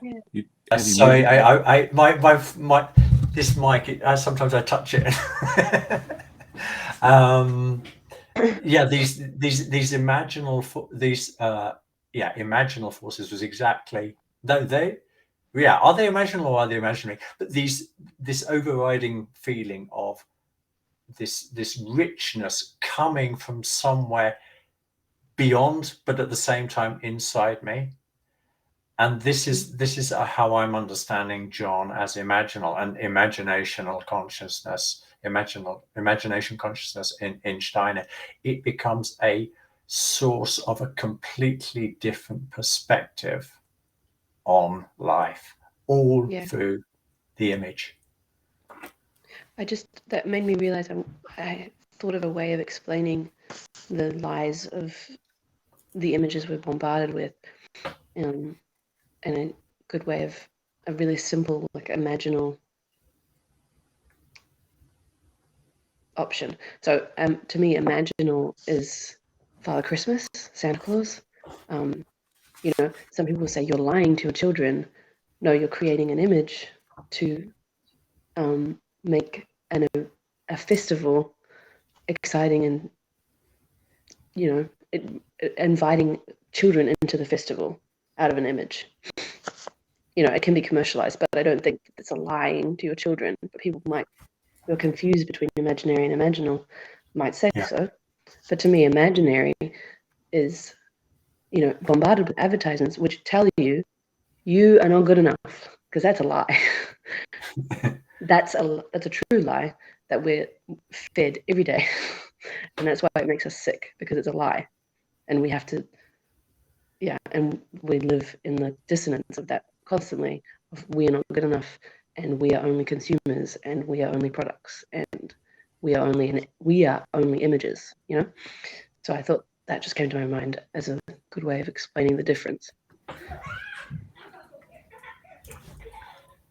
It's interesting that images are the thing that are used to manipulate, right? It's not words, it's images, because it goes directly into altering our desire body, our deepest wants and feelings, and confirmation of false sense of security and that sort of thing.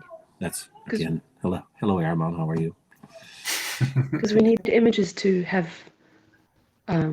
motivation. We have mental, like Stein talks about mental pictures, and they form ourselves. And Zak talks later about the problem with teaching math is that children don't have an image of why they need to do this. In Waldorf, we do. Like I was taught numbers and simple calculations out of a story, out of an image that I was participating in. And so it felt really real, and I could situate myself in what math was because there was an image involved. Yeah. And even before that, in your will, in the rhythm, in actual rhythmic processes, as numbers are musical, say. That's beautiful. I wanted to share one thing because you've asked for transformation stories. And it relates to this very strongly, I think, because it relates to development too. There's two sort of imagistic snapshots from my childhood that are very strong, that have continuity in my biography. One is I was about maybe 4 or 5 years old, and I used to go outside and pull up rocks and look at the bugs underneath. I used to call them bugs, and I had a bug catcher. And and also go to like little creeks and that sort of thing, little mossy areas.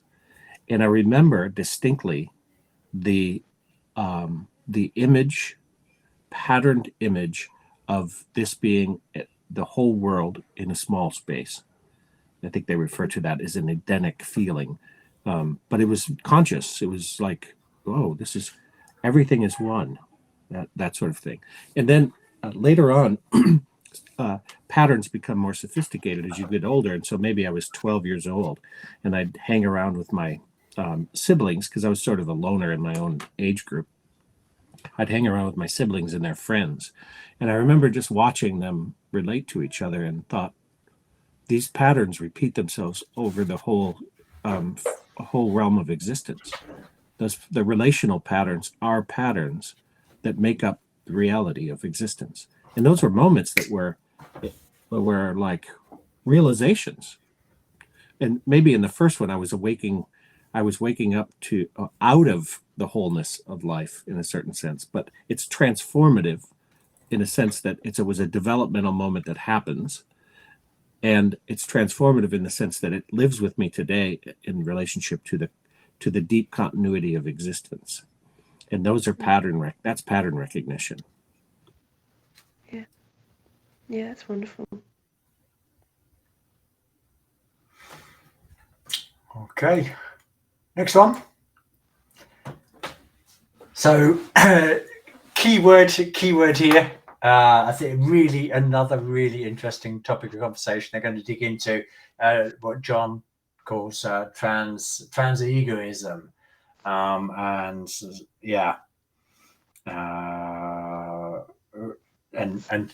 how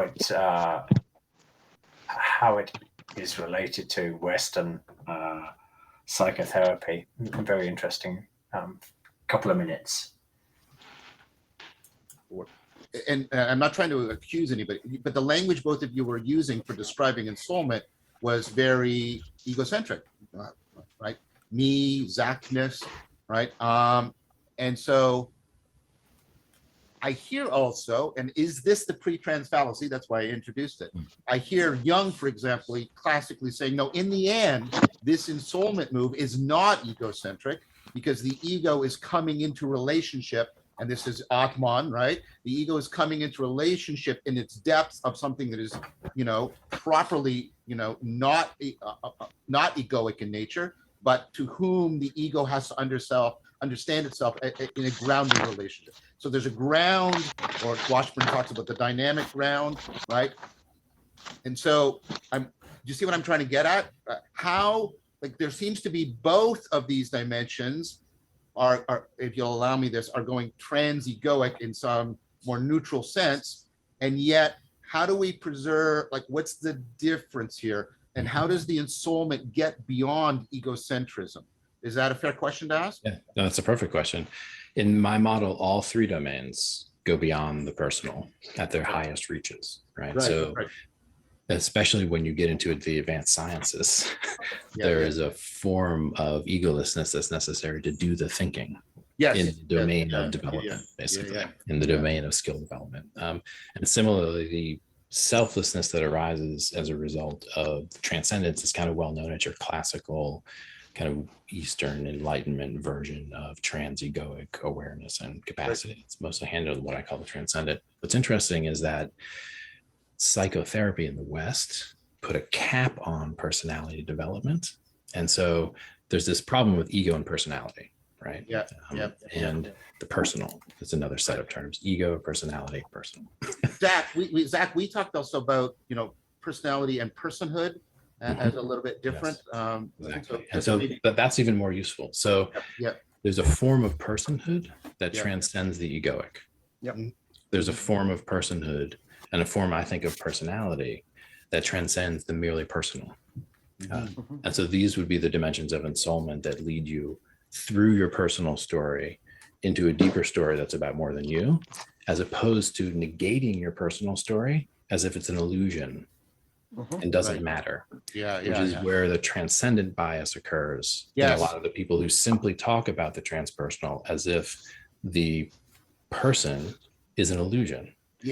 Personally is not an illusion. And this is the most dangerous thing that is occurring in the merger between capitalism and Eastern Enlightenment traditions, is the elimination of personhood through a transcendent bias for understanding the transpersonal and the non-egoic. And it's frightening because it's first of all, it's incorrect, but it lays the groundwork for quite a slippery slope, especially if you wet it with certain forms of postmodernism. So it's very important for me, actually, in the ensoulment dimension, to land that notion of what Gaffney calls the unique self, which is a form of personhood beyond the egoic and a form of personality beyond the merely personal. There's another sense of ego, which is just the capacity for the psyche to organize itself. So that's a functional definition, which also is maintained in those two domains and which can be dysregulated by a transcendent bias. This is another thing I encountered in meditators was, in fact. You put your finger on the whole, both individual and collective spiritual bypassing problem, which has also become very prevalent today. And I think that's important. And I'm glad to hear that being brought in critically. And the whole mindfulness, thing is all about spiritual bypassing. But I also mentioned that the psychotherapeutic community caps ensoulment at the personal. So it just becomes like endless shadow work from. Can I jump in? I know you did. Can I jump in real quick, because the clip that I was suggested before this deals with the what do you say, the way to make sure that this does not happen, that the biases don't happen, and the way to do that is through spiritual scientific research, through the imagination. And so and how do you do spiritual scientific research? At first you theorize, you imagine something to be real, and you make a model of it. And so John talked about this, and I think a rather technical and a way that is that in a way diminished what Zak was saying about the fictionalizing of reality. Because what happens, as we learn from Riddles of Philosophy specifically, but also some in Philosophy of Freedom, is that when you theorize, this is the beginning operational moment of science, where you suppose something to be something to be behind the percept that you have. You bring it into a mental picture. And the mental picture is key because in this case, it's coming from real experience, not from imaginary experience imported in to manipulate you, but it's real experience with the real world. And then what relates to this, which is seamless between what came before and what is coming now, is that then this is also a transformative experience with a subjective self. So you're actually determining a transformed aspect of yourself through the process of theorizing, so that you are no longer theorizing about this subjective transformation because it's transparent to you and you've created it. So you're meeting the world with a creative process that then transforms you in order to allow you to become more intimate with that which you are that which you're imagining. And so that imagination then becomes more and more accurate over time the more you do the work of investigating, theorizing, and modeling something that is transparent as a model to you. It doesn't stay fixed as a model because you created it. So you created the image, and then you've created a changed aspect of yourself. So it's a way of ensoulment that leads to not being fooled by by what it is that you're has arisen as a mental picture for you. That's really good. My reaction was that theorizing was to this, how do we get out of the egoic in Ensoulment? My reaction was we need to stop theorizing. But no, you've shown me that what theorizing actually is, I think. And I think what I wrote next to that was that we need trust. We need to trust that people are people and they will reveal the truth if you leave them to it. That's what I wrote. That trust that you will be able to see through your theorizing as a useful image rather than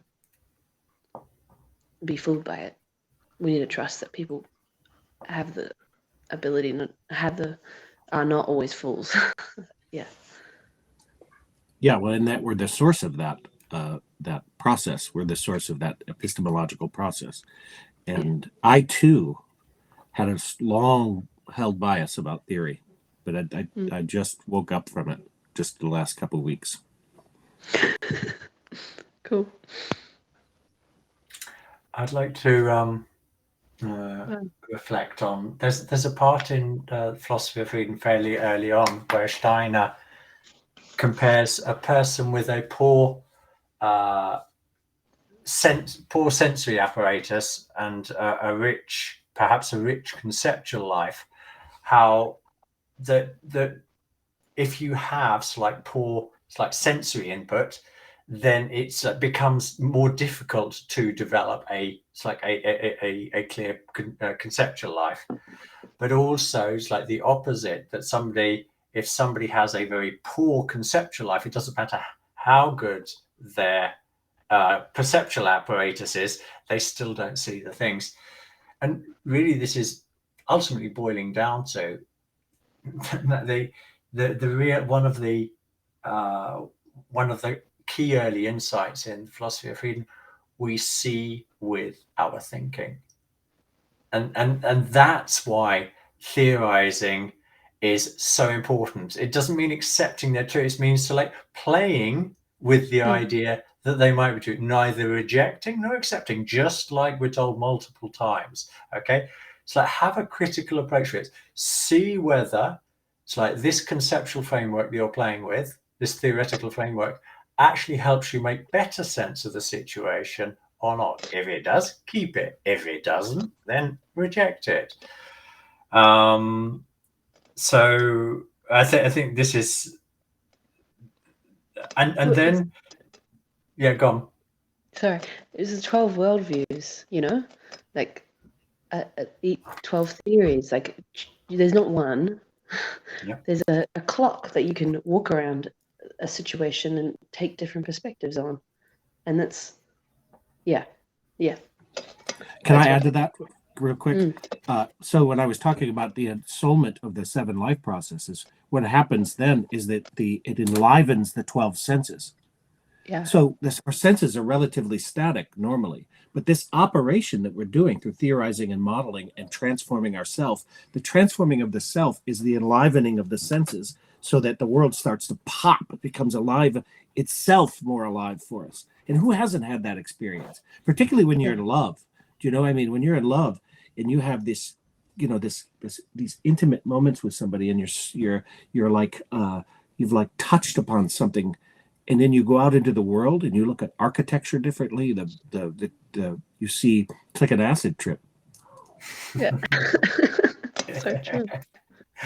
And the opposite, you can have a nihilistic view, and then everything just, you can have a feeling that the beauty of the world is so close to you, but you're almost allergic to it. It's a real experience of the senses. Yeah, that's so good. Yeah. 12. Yeah, cool. That's the way 12. they're linked, isn't it? The 12 worldviews and the 12 senses are intimately linked. And there's the zodiacal configuration there that has to do with your characterological predisposition toward points of view in the world, toward something on that wheel. But also, some people, Virgos and Libras say, are super sensitive to touch, right? And so also extremely sensitive to the ideas of other people. And then, but those are proclivities too, so they can really be worked with so that they're not like, they're so that they're complementary, then they become spiritual organs of perception. Yeah, wow, that's amazing. I can't wait to draw this out. Oh, I'm going to write it down quickly. I'm going to give a further reflection on the comment that Zak made about Western psychotherapy, this capping process, which I thought was very, very observant, because at the heart of all this is the meaning crisis here. And one of the things that's become, I've got this really strong antipathy to how every problem that there is in the world, if there's if there's a flooding, or if there's there's an accident or something like this, like a crisis team of psychologists is sent in to really fuck people's minds up. No, that's not what that's sorry, I got that wrong, didn't I? No, to help. But as Zak is pointing out, that it's like Western psychotherapy has capped it. It's like to keep you in your ego, to not let you transcend. And so we've created this system. I remember it first happening. There was the in Thailand, I think it was 2004, 2005. There was that tidal wave, wasn't there? That came in, and Sweden was quite badly, or there were quite a few Swedes were affected. And I remember them sort of wanting to bring in these crisis teams and thinking, what? And they were parking them there at the airport. It's like, come on, guys. It's like first through customs and then into crisis management, as if these people were I don't know. It was you search for this types of thing individually, and it happens. It's happening on an ever increasing basis. So like, okay, there's a problem. The psychologists are there to sort it out. But they're working with a flawed model. They're going to make the problem worse. Yeah. And that for me was particularly potent. And the whole description, I thought I liked John's trans egoism, this reflection that's is so close to all religious truths that is to move beyond my personality. So and waking up into God. But this is also where the Christ impulse in anthroposophy is so hugely important, because this is really about taking personhood.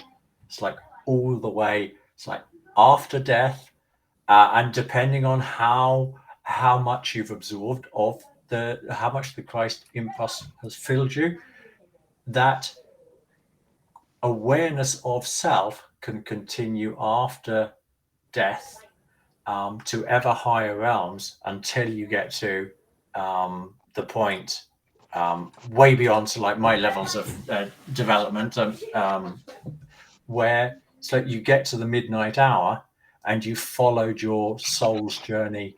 It's like all the way back to, it's like the turning point in time where you're going to start. It's like the reincarnation. So the preparation for the reincarnation process, and that's the continuity of consciousness that Paul was talking about after his Damascus experience. That is immortality and unbornness in the same truth, and that's what personhood, or Purusha, in Eastern thinking is.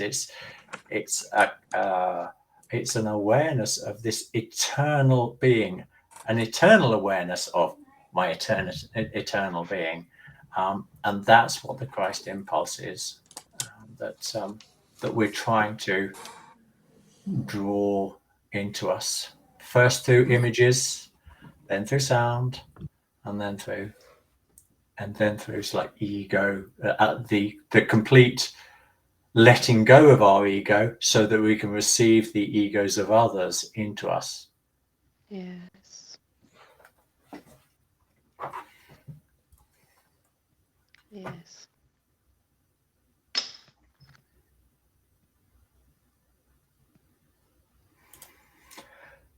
So this is your shut up John bit, Jeff.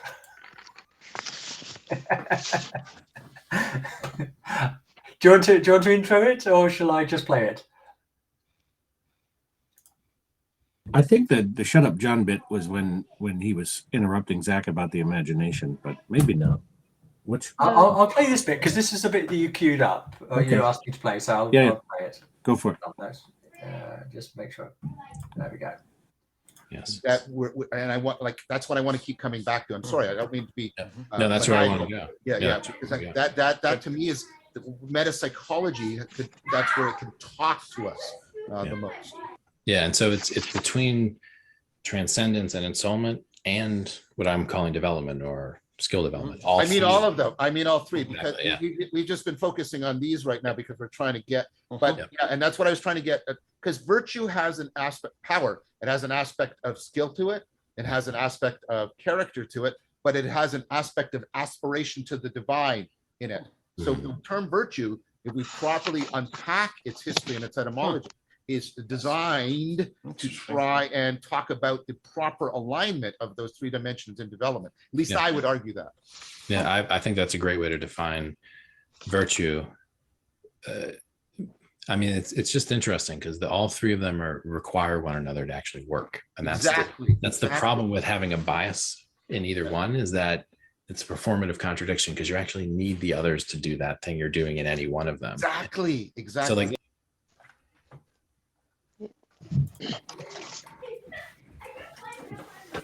Yeah, I think we sort of covered that. Yeah. The bias in each one. I'm going to just share a thought there. So it's before we move on, then, because Sure.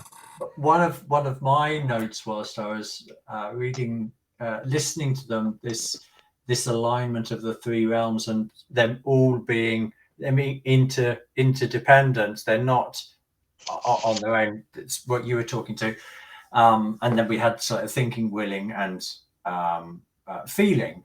But it also reminded me of, it's like the idea of the Trinity, of course. That's like the three essential aspects of the Godhead. That's like all of them are whole in themselves, but they're not the whole thing. It's this also, it's like apparent contradiction in there that they are all, they reflect the whole, but they're not the whole. They need, all three aspects need to be in consciousness, so that there's a healthy relationship between the three, rather than one like becoming dominant, which might be the skill or the person or the aspiration, as to use the language that they were using. Yeah. Any other comments? No, I think what Jeff did before with the life processes is a really good plug into that particular clip, because you can use those processes and you unite the three realms when you do so. I think that was good. Right, that's right. I need to go back a little bit here. I need to go back to that. Okay, take the next one. By which we can discover if we're developing well or not. Now, I find that plausible, but I'm not like, oh, yes, no question, I'm done. The Socratic part of me still wants to ask, because we're here now. What's the normativity feel like in its phenomenological functional presence, and can that be justified as a normativity? Because if we can't do that, this is all.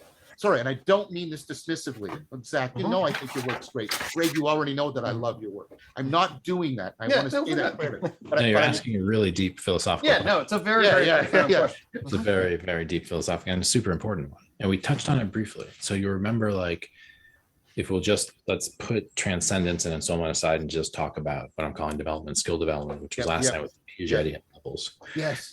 And that there were these feedback and that mechanisms between the sensory motor and the representational mind that allowed it to self-correct pretty spontaneously in relationship to reality, so that the reality dependence of the developmental transformations was clear and actually driving the transformation. And so that results in things like successfully walking, right? We don't make school curriculums for walking. Yes. You don't even really teach parents how to teach your kids to walk. I mean, maybe they do because it's an industry to sell books to moms, but you don't really. That's so good. Like, they just took another step there, right? Like, to equate the skill development and its inherent, like, we can screw it up, and we are screwing it up with children. It's the low grade or even high grade child abuse, institutionally speaking. But this idea that children are going to orient themselves in the world so they learn to talk and walk. That relationship with the ontological physical realm out of which they're operating and developing and transforming at an amazing rate is also true for ensoulment, for the ontological realm of where the soul is orienting itself in relationship to its medium, that it has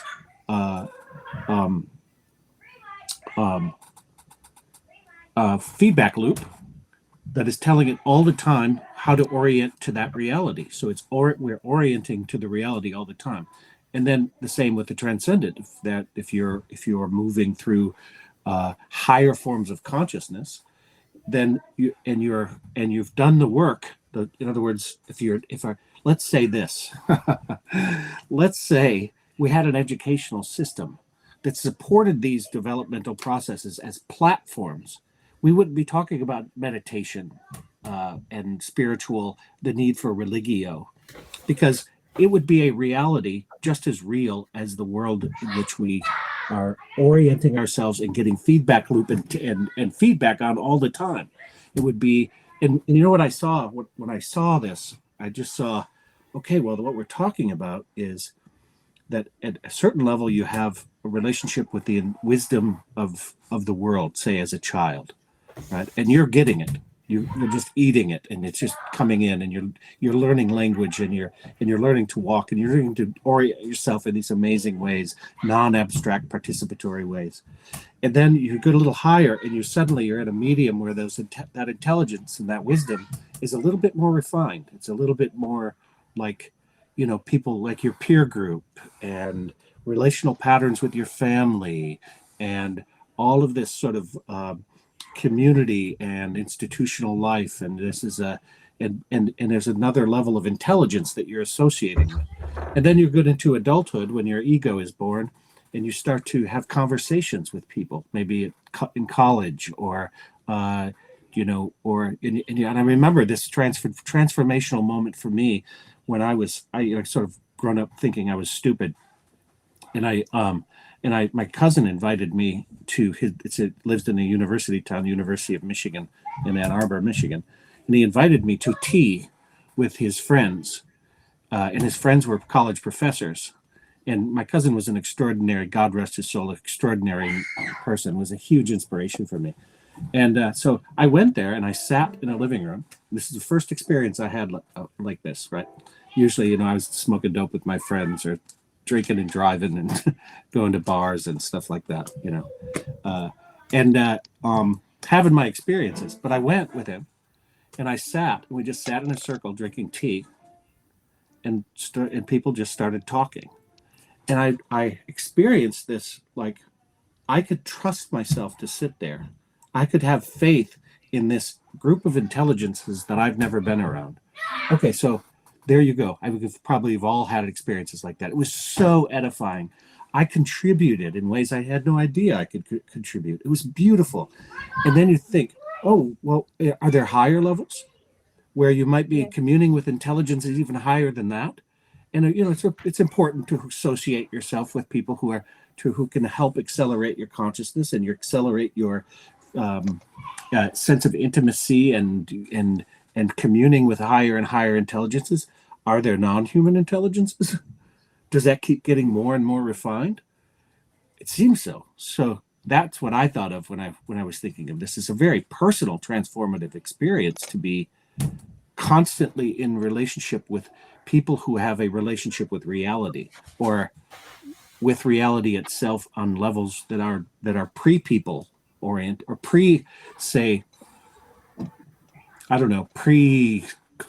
self-conscious experience of the spiritual, like in childhood.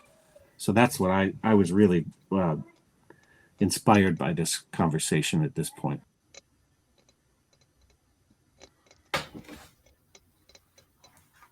Kate, do you want to say something? Yeah, well, I was just thinking of they talk quite a lot about the rapid developmental transformations, and he talks in that clip about walking, and speaking is another one, and the other one is the ability to start to say I instead of you, which happens in the matter of days. Suddenly the child just knows what I is and says it all the time. And it was exciting for me that they use those three specific ones over and over again when they talk about transformational development, because those are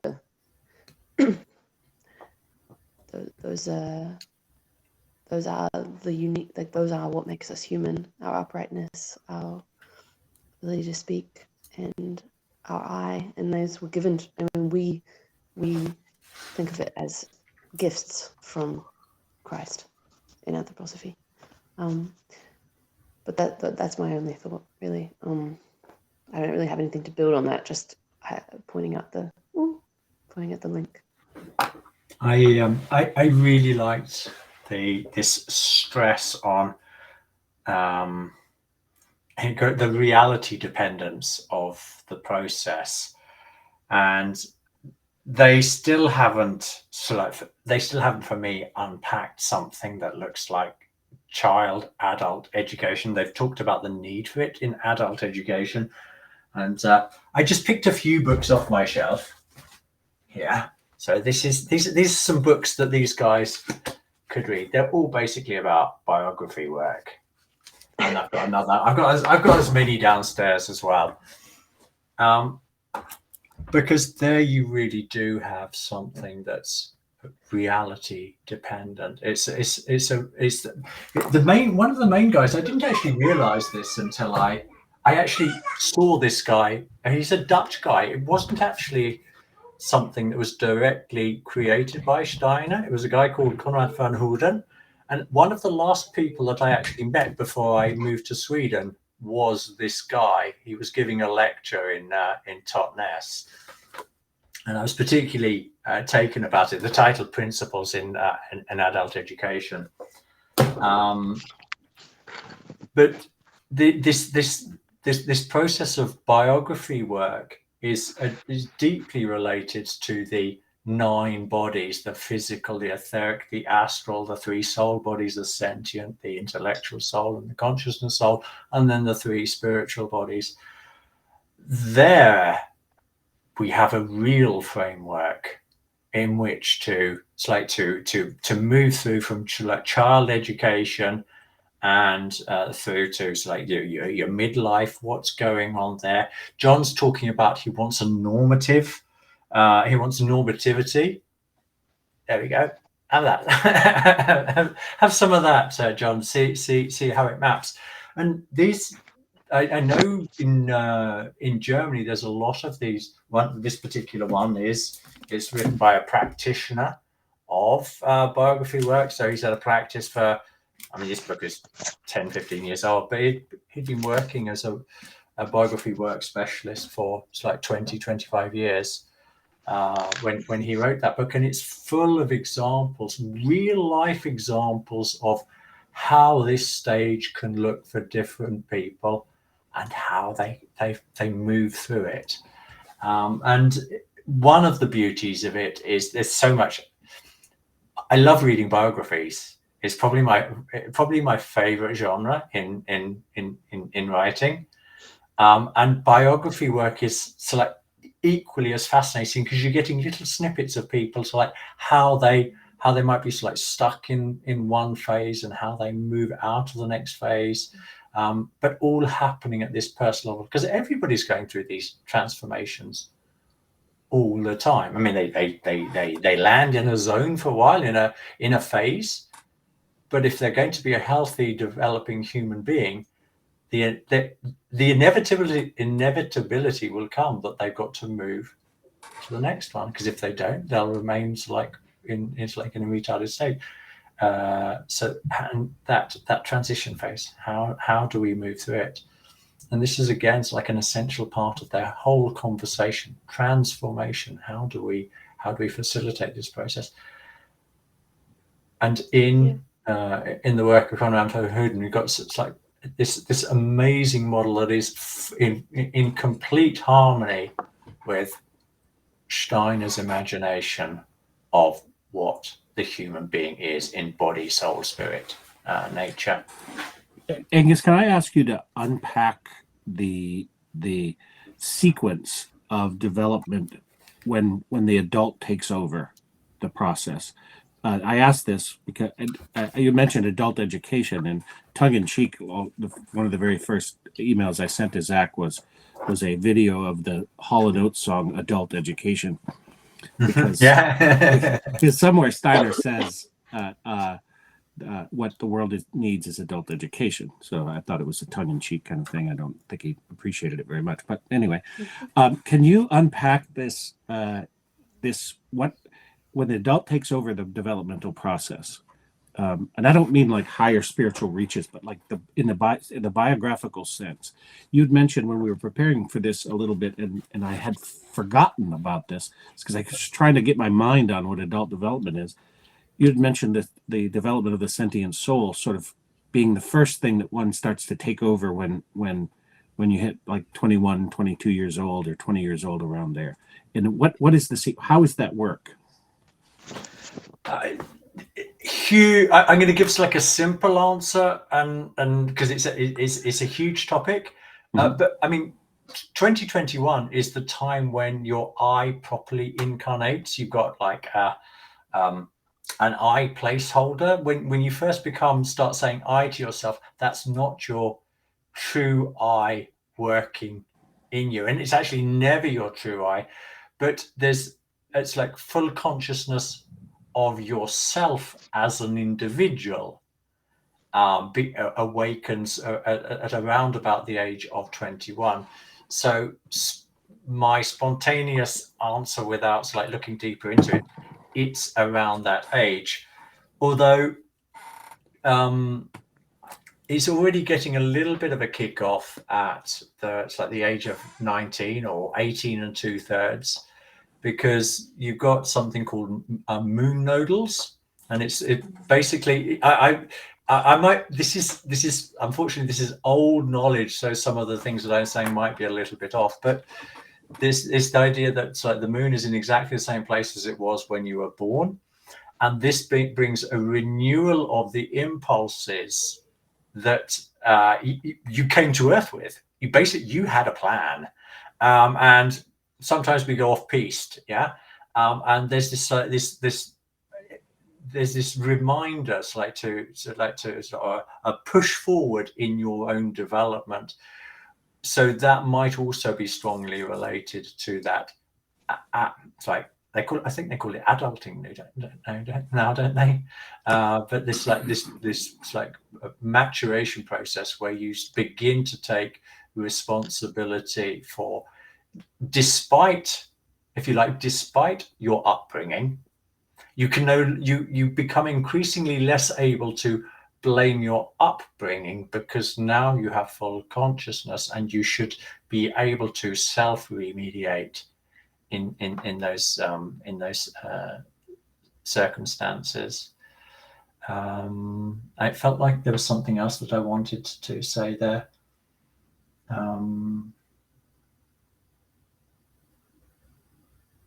Yeah, no, it actually felt that the moon node, for me, I mean, I came to this when I was late 20s, biography work. And then when I look back, it's like what was happening in my life when I was like at 18 and 2/3 months. 2 months later, I left England, and so really, I wouldn't be. It's difficult to imagine my life if I hadn't left England then, and I've seen it in other people how this around about the age of 19, a little bit before, often people there's a big transformation that happens for an individual, and that repeats also at the 37 and the 50, what would it be, 53 mark, or no, that can't be right.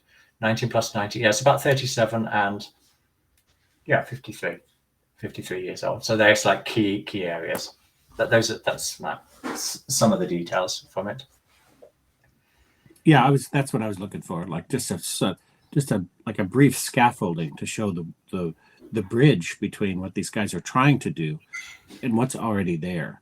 Like there's the adult development picture is as phenomenologically, ontologically, and epistemologically solid as Waldorf education is. Yeah. And it's interesting. Some of the ideas like in biography work, you can tie them back to older traditions, pre-intellectual culture. It's like the period between 21 and 28. These dates are always approximate. They're called the wandering years, which was also the years when you went and did your apprenticeship, perhaps with various different masters. So like testing out the world, and then naturally, it's a human. If you haven't settled, then you've just been living life and experimenting. That it's like from inside comes this, you know what, all that traveling that I really so much enjoyed, and so like experiencing loads of different things, that was so important to me when I was young. You come to an age where it's not as important anymore. Actually, it's more about perhaps putting down roots and establishing yourself, creating taking even more charge of your life. It's like thinking more consciously about what is it I really want to do with my life. It's not you don't answer those questions before, but it comes with it's like a renewed intensity, and you can actually be in the unfortunate situation where you might have set yourself down a career path when you're in your let's say at 20, 21, you haven't had this rich experience of life. And then you've already sort of like made that choice. You haven't had that richness. So when you get to 28, that's that new phase that is happening for other people. For you, it's just a continuation of the same, but you're handicapped through life by not having that richness. So, and that can cause problems with transition later because you're even more firmly stuck. You haven't got that richness of experience that you can then draw on when perhaps you go through to like what's commonly known as the midlife crisis, for example.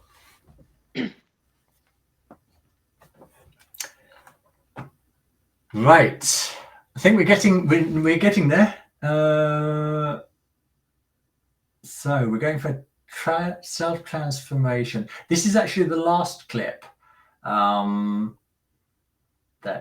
we got here. We're not doing 118. 118. Well, we started with one. Okay. You started with 123. Okay, right. So okay, we've got 2 left then. Okay, right. This is let me just, that should be 153. So Clearly not what's going on in Plato, because Plato never uses math except in the Meno and a couple. He's more about again, how does your mind feel and function in this, and how does that give you an insight, a skill developing, a virtue developing insight into intelligibility, and then through intelligibility, because intelligibility and realness are like this, realness. Is it fair for me to make that connection? Yes, that's the connection I'm trying to make. It's not that we need to think about those other domains like they're mathematics, not at all. But mathematics is like a really interesting example of a place where there's a phenomenological certainty that something is correct. And here's the other thing that gets interesting. I mentioned in the domain of Ensoulment, the endogenously produced image and then also the received image, right? Right. Mathematics as well. Yeah. Many of the most advanced mathematicians who provide equations that are incredibly useful in engineering and concrete applications. So they're fucking about as real as anything that we can call real in our Western scientific society, occur in dreams, occur in fugues and states of and insight, insight, and also just flashes of stuff. And so this question of how do you know when something's real? In the domain of the Ensoulment and in the domain of the imaginal, we also get into how do you know that the received image is significant, and the ability that the received image allows you to reformulate your endogenous image of yourself, which is the transformation of soul in the domain of Ensoulment, the movement of the image, the transformation of the image of self. That gets super interesting. And so that's where the work of dream, and as I already mentioned, the work of allowing yourself to be in social relationships that can actually disconfirm your erroneous image of yourself, or confirm the accuracy and shed more light on who you actually are, which you're getting from your received images, from dreams or spontaneous imaginations about who you are, what you're capable of. And so that sense of part of the answer in all of these, I believe, is also a particular type of social situation. Yes.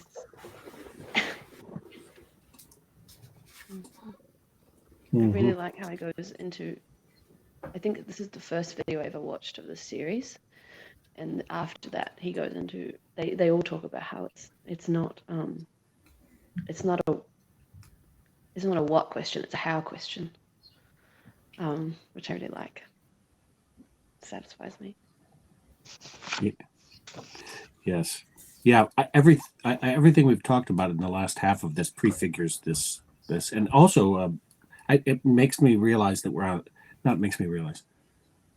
it's emblematic of the way in which we're on the right track here. Like we're anticipating the things that are going to be said, like this whole verification process. And so you know you're not biased. Well, how do you know it's real? Like not only how do you know if you're correct, but is it real?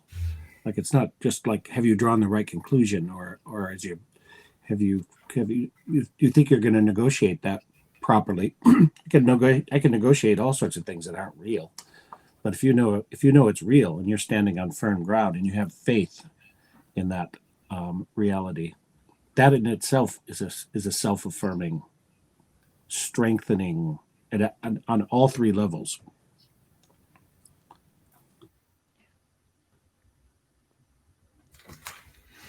Yeah. This was the bit that I was referring to when I said about reality, that I couldn't find it. And Steiner really digs into this in Knowledge of Higher Worlds, Road to Self-Knowledge and Threshold of the Spiritual Worlds. This imaginary. This isn't imaginary. This is imaginal. So to use their terminology.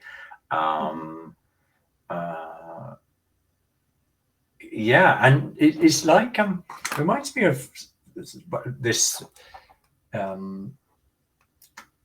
You can never prove the existence of a whale logically, Steiner will talk about. You can only know it experientially. Okay, so people can give all these arguments for it existing, but until you actually see it, then you know it. Then you know it's real. And it's the same here. And if other people can't see it, they can't see it. But that doesn't mean it's not real. And I suppose, we're back into this problem of imaginary versus imaginal, aren't we? Well, and we're into the relationship between the imaginal and ensoulment. So this is a further description because there's deep continuity, right? And this is something John asks for, is deep continuity, or we can call it consilience. You can call it the isomorphic reality in of all these realms. And there's also this is exactly where the worm turns as relates to whether or not you are going to be captured by groupthink and the authoritarian nature of public opinion, whether you've ensouled or not, right? Whether or not you've gone through the process of self transformation so much so that there's not a downward assimilation and verification bias for what's real. So you not only is it confirmation bias that we're all sort of susceptible to, but if you haven't gone through the imaginal into an ensoulment and a working with your own subjectivity and transforming your own subjectivity, your own subjective self. And for that matter, if you don't see the subjective self as anything that's worth considering at all, or as just merely a secondary empirical outgassing, then you're going to be absolutely susceptible to groupthink and the authoritarian nature of public opinion in the way it's used to manipulate people's mental pictures about reality, because the mental picture hasn't been individualized. It's just given from exogenous. This is the key here, is he uses the term exogenous versus endogenous, and the imagery that came up that I shared with Kate in Messenger is that it's like the difference between to suggest that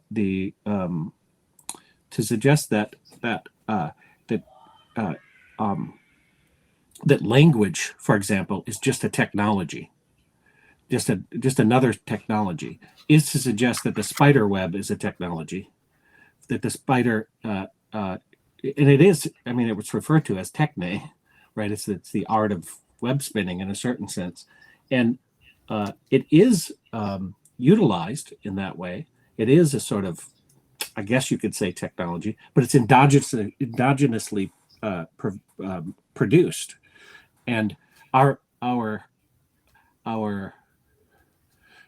images that aren't given to us are endogenously produced. That's how we know they come from reality, because we produce them. We're in concert, at least, with producing them. That's how we know color is real, because when you look at a bright green thing, you close your eyes, you'll see the after image. I mean, in a well-lit room, and it's not all the time, but if you have the right conditions, you will close your eyes and the after image will be the complementary color. You've produced the complementary color in your body to respond to what you're given. So that's why I know color is real. but the funny thing is that after images are considered just subjective illusions. It's the only real thing I actually have to prove to myself that color is true. And this, how do you know the image? How do you know the imagination is real? John, what is even real? What is real? And unless you've got a clear understanding of the relationship of thinking to the percept, whether the percept is something we see with our eyes or some dream image or some hallucination, until we are crystal clear about that relationship, we can't even begin to talk about what is real. I think he means real in the sense of it's like science the way it's being done. And then imaginations are never real. but he's obviously he isn't he isn't fully on board there, because he's seen the immense value that they can have, the enhancings, like the human enhancing effect that they can have on people. So I actually struggle to understand how he actually really means that question. It's what do you mean, John? Real as in so like you can touch it, or real as in so like it has agency, perhaps? Or real from a pragmatic point, as if it were real. It's helpful because you can think of it as real or something like that. Or it's real because it affects everybody. Because if we're talking about agency, it's my agency on myself. So like, right. is that real? It's real when it transcends the merely personal, and then that's a universal experience of the deeply personal. So I think that to be fair to John, he's talking also about what ecology of practices can we develop through spiritual practices in order to verify reality, as opposed to look to have our sense of it verified. What's up? The fear of the image that Baudrillard created of the simulation and everything being imaginary, and like it's a very real fear, and I totally understand the need for verification. I mean,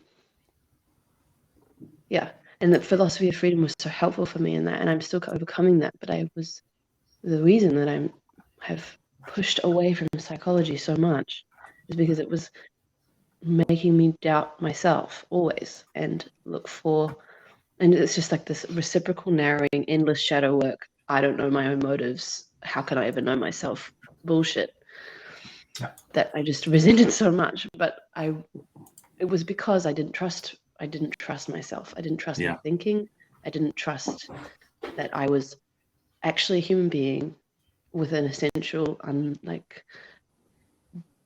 core that came before this life and will continue after this life, and that it is possible to listen to that, and that I'm doing it all the time without realizing, when I'm making decisions on this micro scale, pushing forward my life and changing the world every time I'm thinking about thinking. And I'm still coming to understand that, because it's kind of, I don't really have the words to relate the deep trust that I feel like I guess it's my transformative experience that I'm 23 and my eye is going and it was dangerous to be my teenage years to be so exposed to psychological methods and theories without having trust in myself. And that's why I reject theory, because I see them as opposing. But this is part of what I was saying about groupthink too, because if you don't trust yourself, because of the reasons you suggested, right, the problematics of modern culture and accepting them, that psychology caps development off at a certain point and brackets the self in a very narrow, ontologically truncated way, that you're not going to trust anybody else. Like that's full stop, end of story. There's no way you're going to trust everybody else, and people are going to have to prove themselves to you. What sort of ungracious nonsense is that as a social principle? My God.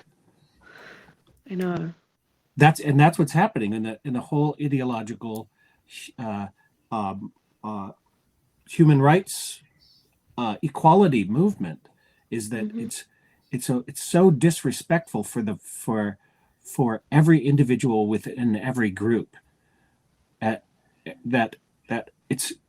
including your own group, which is why they eat themselves, because everybody's going to have to prove themselves, because otherwise you're not accountable. That word, I hate that word, accountable.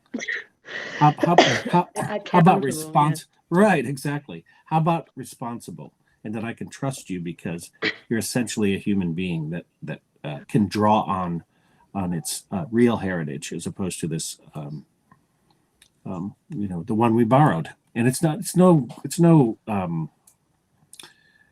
a mystery why that's the case. This goes right back to the beginning of the next video, so we'll pick that up there, because it has to do with the is-ought problem. Yeah. This is at 118, isn't it? I'm right? That's the one you're talking about. 118. Yeah. Well, actually, I was talking about video 5, but I think this is a good time to go into 118. Right. Okay.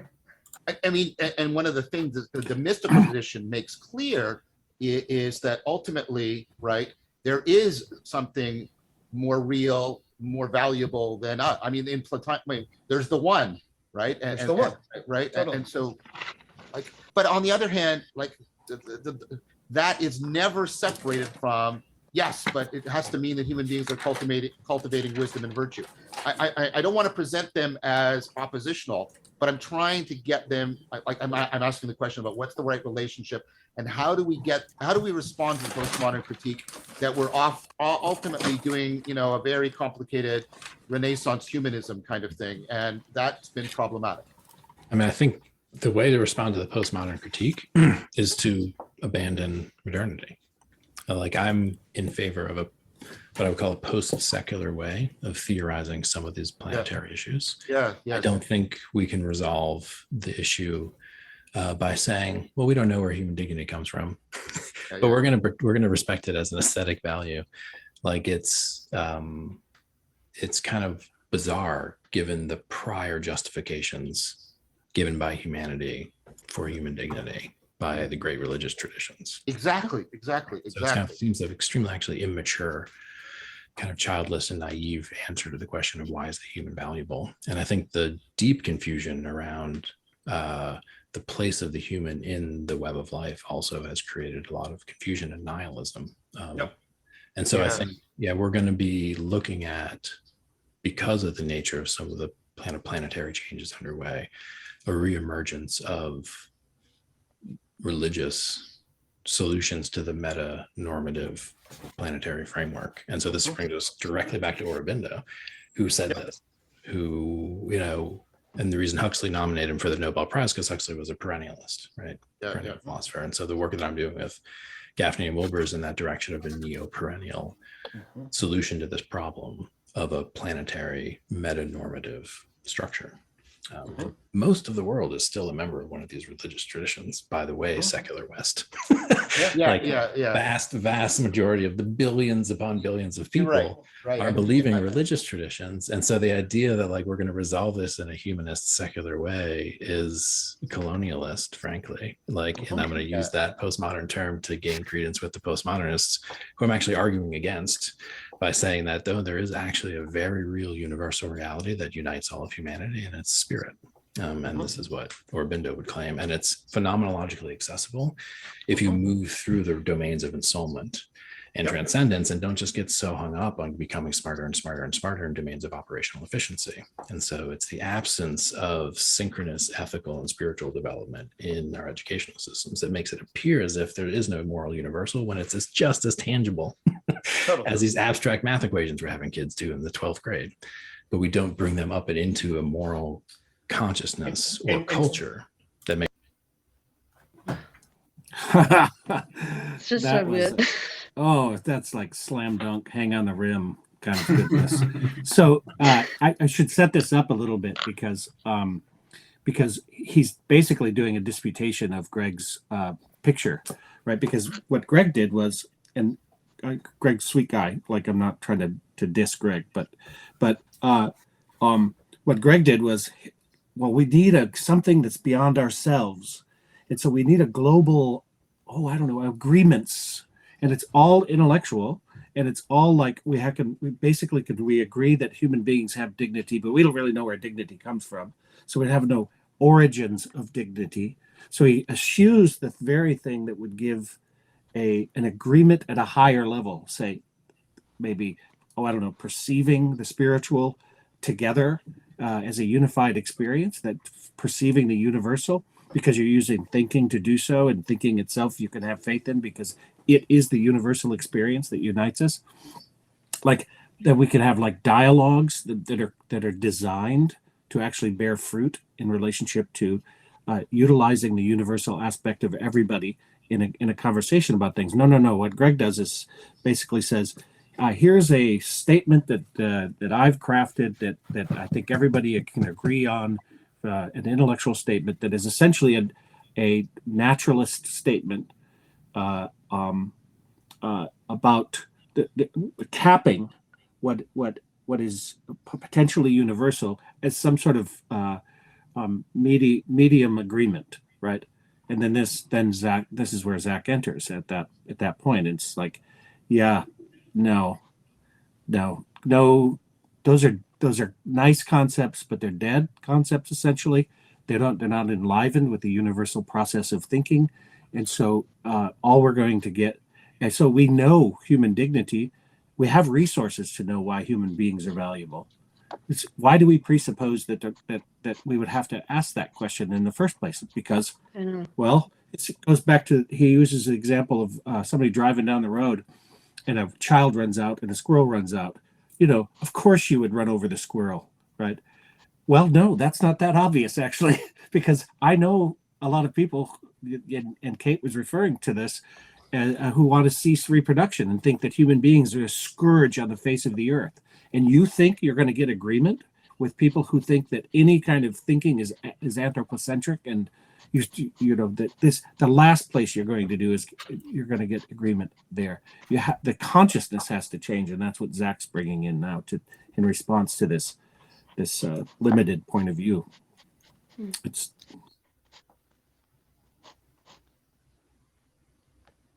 Yeah. Well, that's good, because I got really angry at John for his counter thought experiment, which is basically, would you kill a child for the sake of the Amazon rainforest? And I just didn't understand why he said that, but now I do, because of what you just explained. So it's because there are people who would go, oh, I don't know, maybe. Would go, what? That's absurd. That's so absurd. I find it the most absurd question ever, and it shocked me when I heard it. But I understand that it's because other people, when they're confronted with that question, go, oh yeah, maybe I would save the Amazon for the sake of a child. It's just, you shouldn't have had the damn child in the first place. Yeah.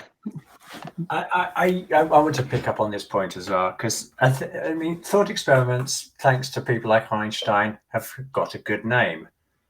These type of thought experiments have nothing to do with reality. You cannot save the rainforest by executing a child. It's ridiculous. It is so stupidly ridiculous. Yet he posits it as a genuine thought experiment. What a idiot. But I understand why he's saying it, because thought experiments like that, it's like these utilitarian ones, sort of like if you had a train track and there was one person here and 5 people there, which way would you say? No, it's not real. It's not real. Give me a real situation instead of all this imaginary crap to justify or yeah, exactly. Imaginary crap to sway my thinking anywhere but where it should be going, which is like dealing with reality. Yeah, I actually wrote in my paper thought experiments la la la la la, because that's yeah. I had Yeah, the but same like I said, distaste that you had. yeah, but Okay. like I said, I understand now why he did that, because I forget that there are people that thought experiment actually they don't receive it and they don't think it's absurd. They really take it seriously, and those are the people that, yeah, like Jeff said, tell you not to have children, and say, oh yeah, I can't. I hear that a lot, that it's unethical to have children because, oh, it's just this is the thing as well. Like this, I look at a lot of spiritual people that I talk to that don't have anthroposophy. They take their spirituality to the conclusion of, well, you know, the world would still exist if humanity wasn't on it. So, you know, we've fucked up our chance. We were given a chance and we fucked up the planet. But once we're gone, you know, it'll be like Chernobyl and the natural world will take over again. It's just, yeah, it's it's the opposite side, you know, it's the opposite perspective, because for me, there is the human being is the microcosm of the world. So there is no world without the being that has the concept of the world. Yeah. So, yeah, and so only anthroposophy kind of gives you that look in, because it starts with, because it uses Goethean perception, like a real, and like what you were saying last time, Jeff, about linking Aristotle and Plato, using Goethean science to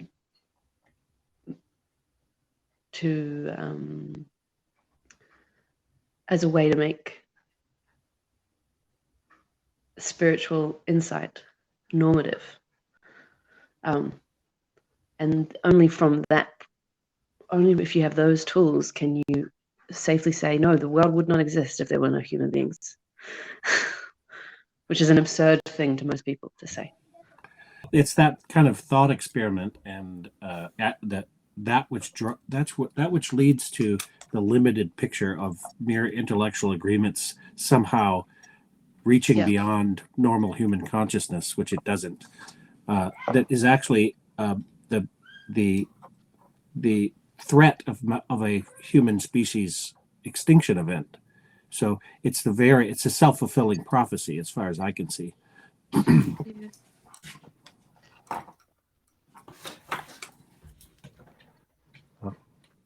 Should we put a cap on it? Sounds like a good idea. We've been going for a while. Go for it. Yeah, we've been going for ages. I just want to, I feel like, I don't know, I just feel bad that I opened up the floodgates against John Vervaeke, because I wanted to try and be like, show that I had changed my mind because of what you'd said, Jeff. And I feel bad that I don't want to be I don't want to be negative. So if anyone's listening to this, I jumped into something that I wasn't sure of how to deliver. Sorry about that. No, and I think his intention was to ground this process, this process of suggesting that we go into a more religious state of consciousness in order to solve our problems that can only be dealt with such a complexity and nuance of relationship with reality. And he's open to it, obviously, as an experience. He's a spiritual practitioner. He's also impeccable. He has impeccable discipline and ability to problematize issues as a way of leaping off into a solid ground for concepts that would otherwise might sort of just blow away in the wind. So he's a very grounding presence, and he plays a very important role. I have deep respect for him.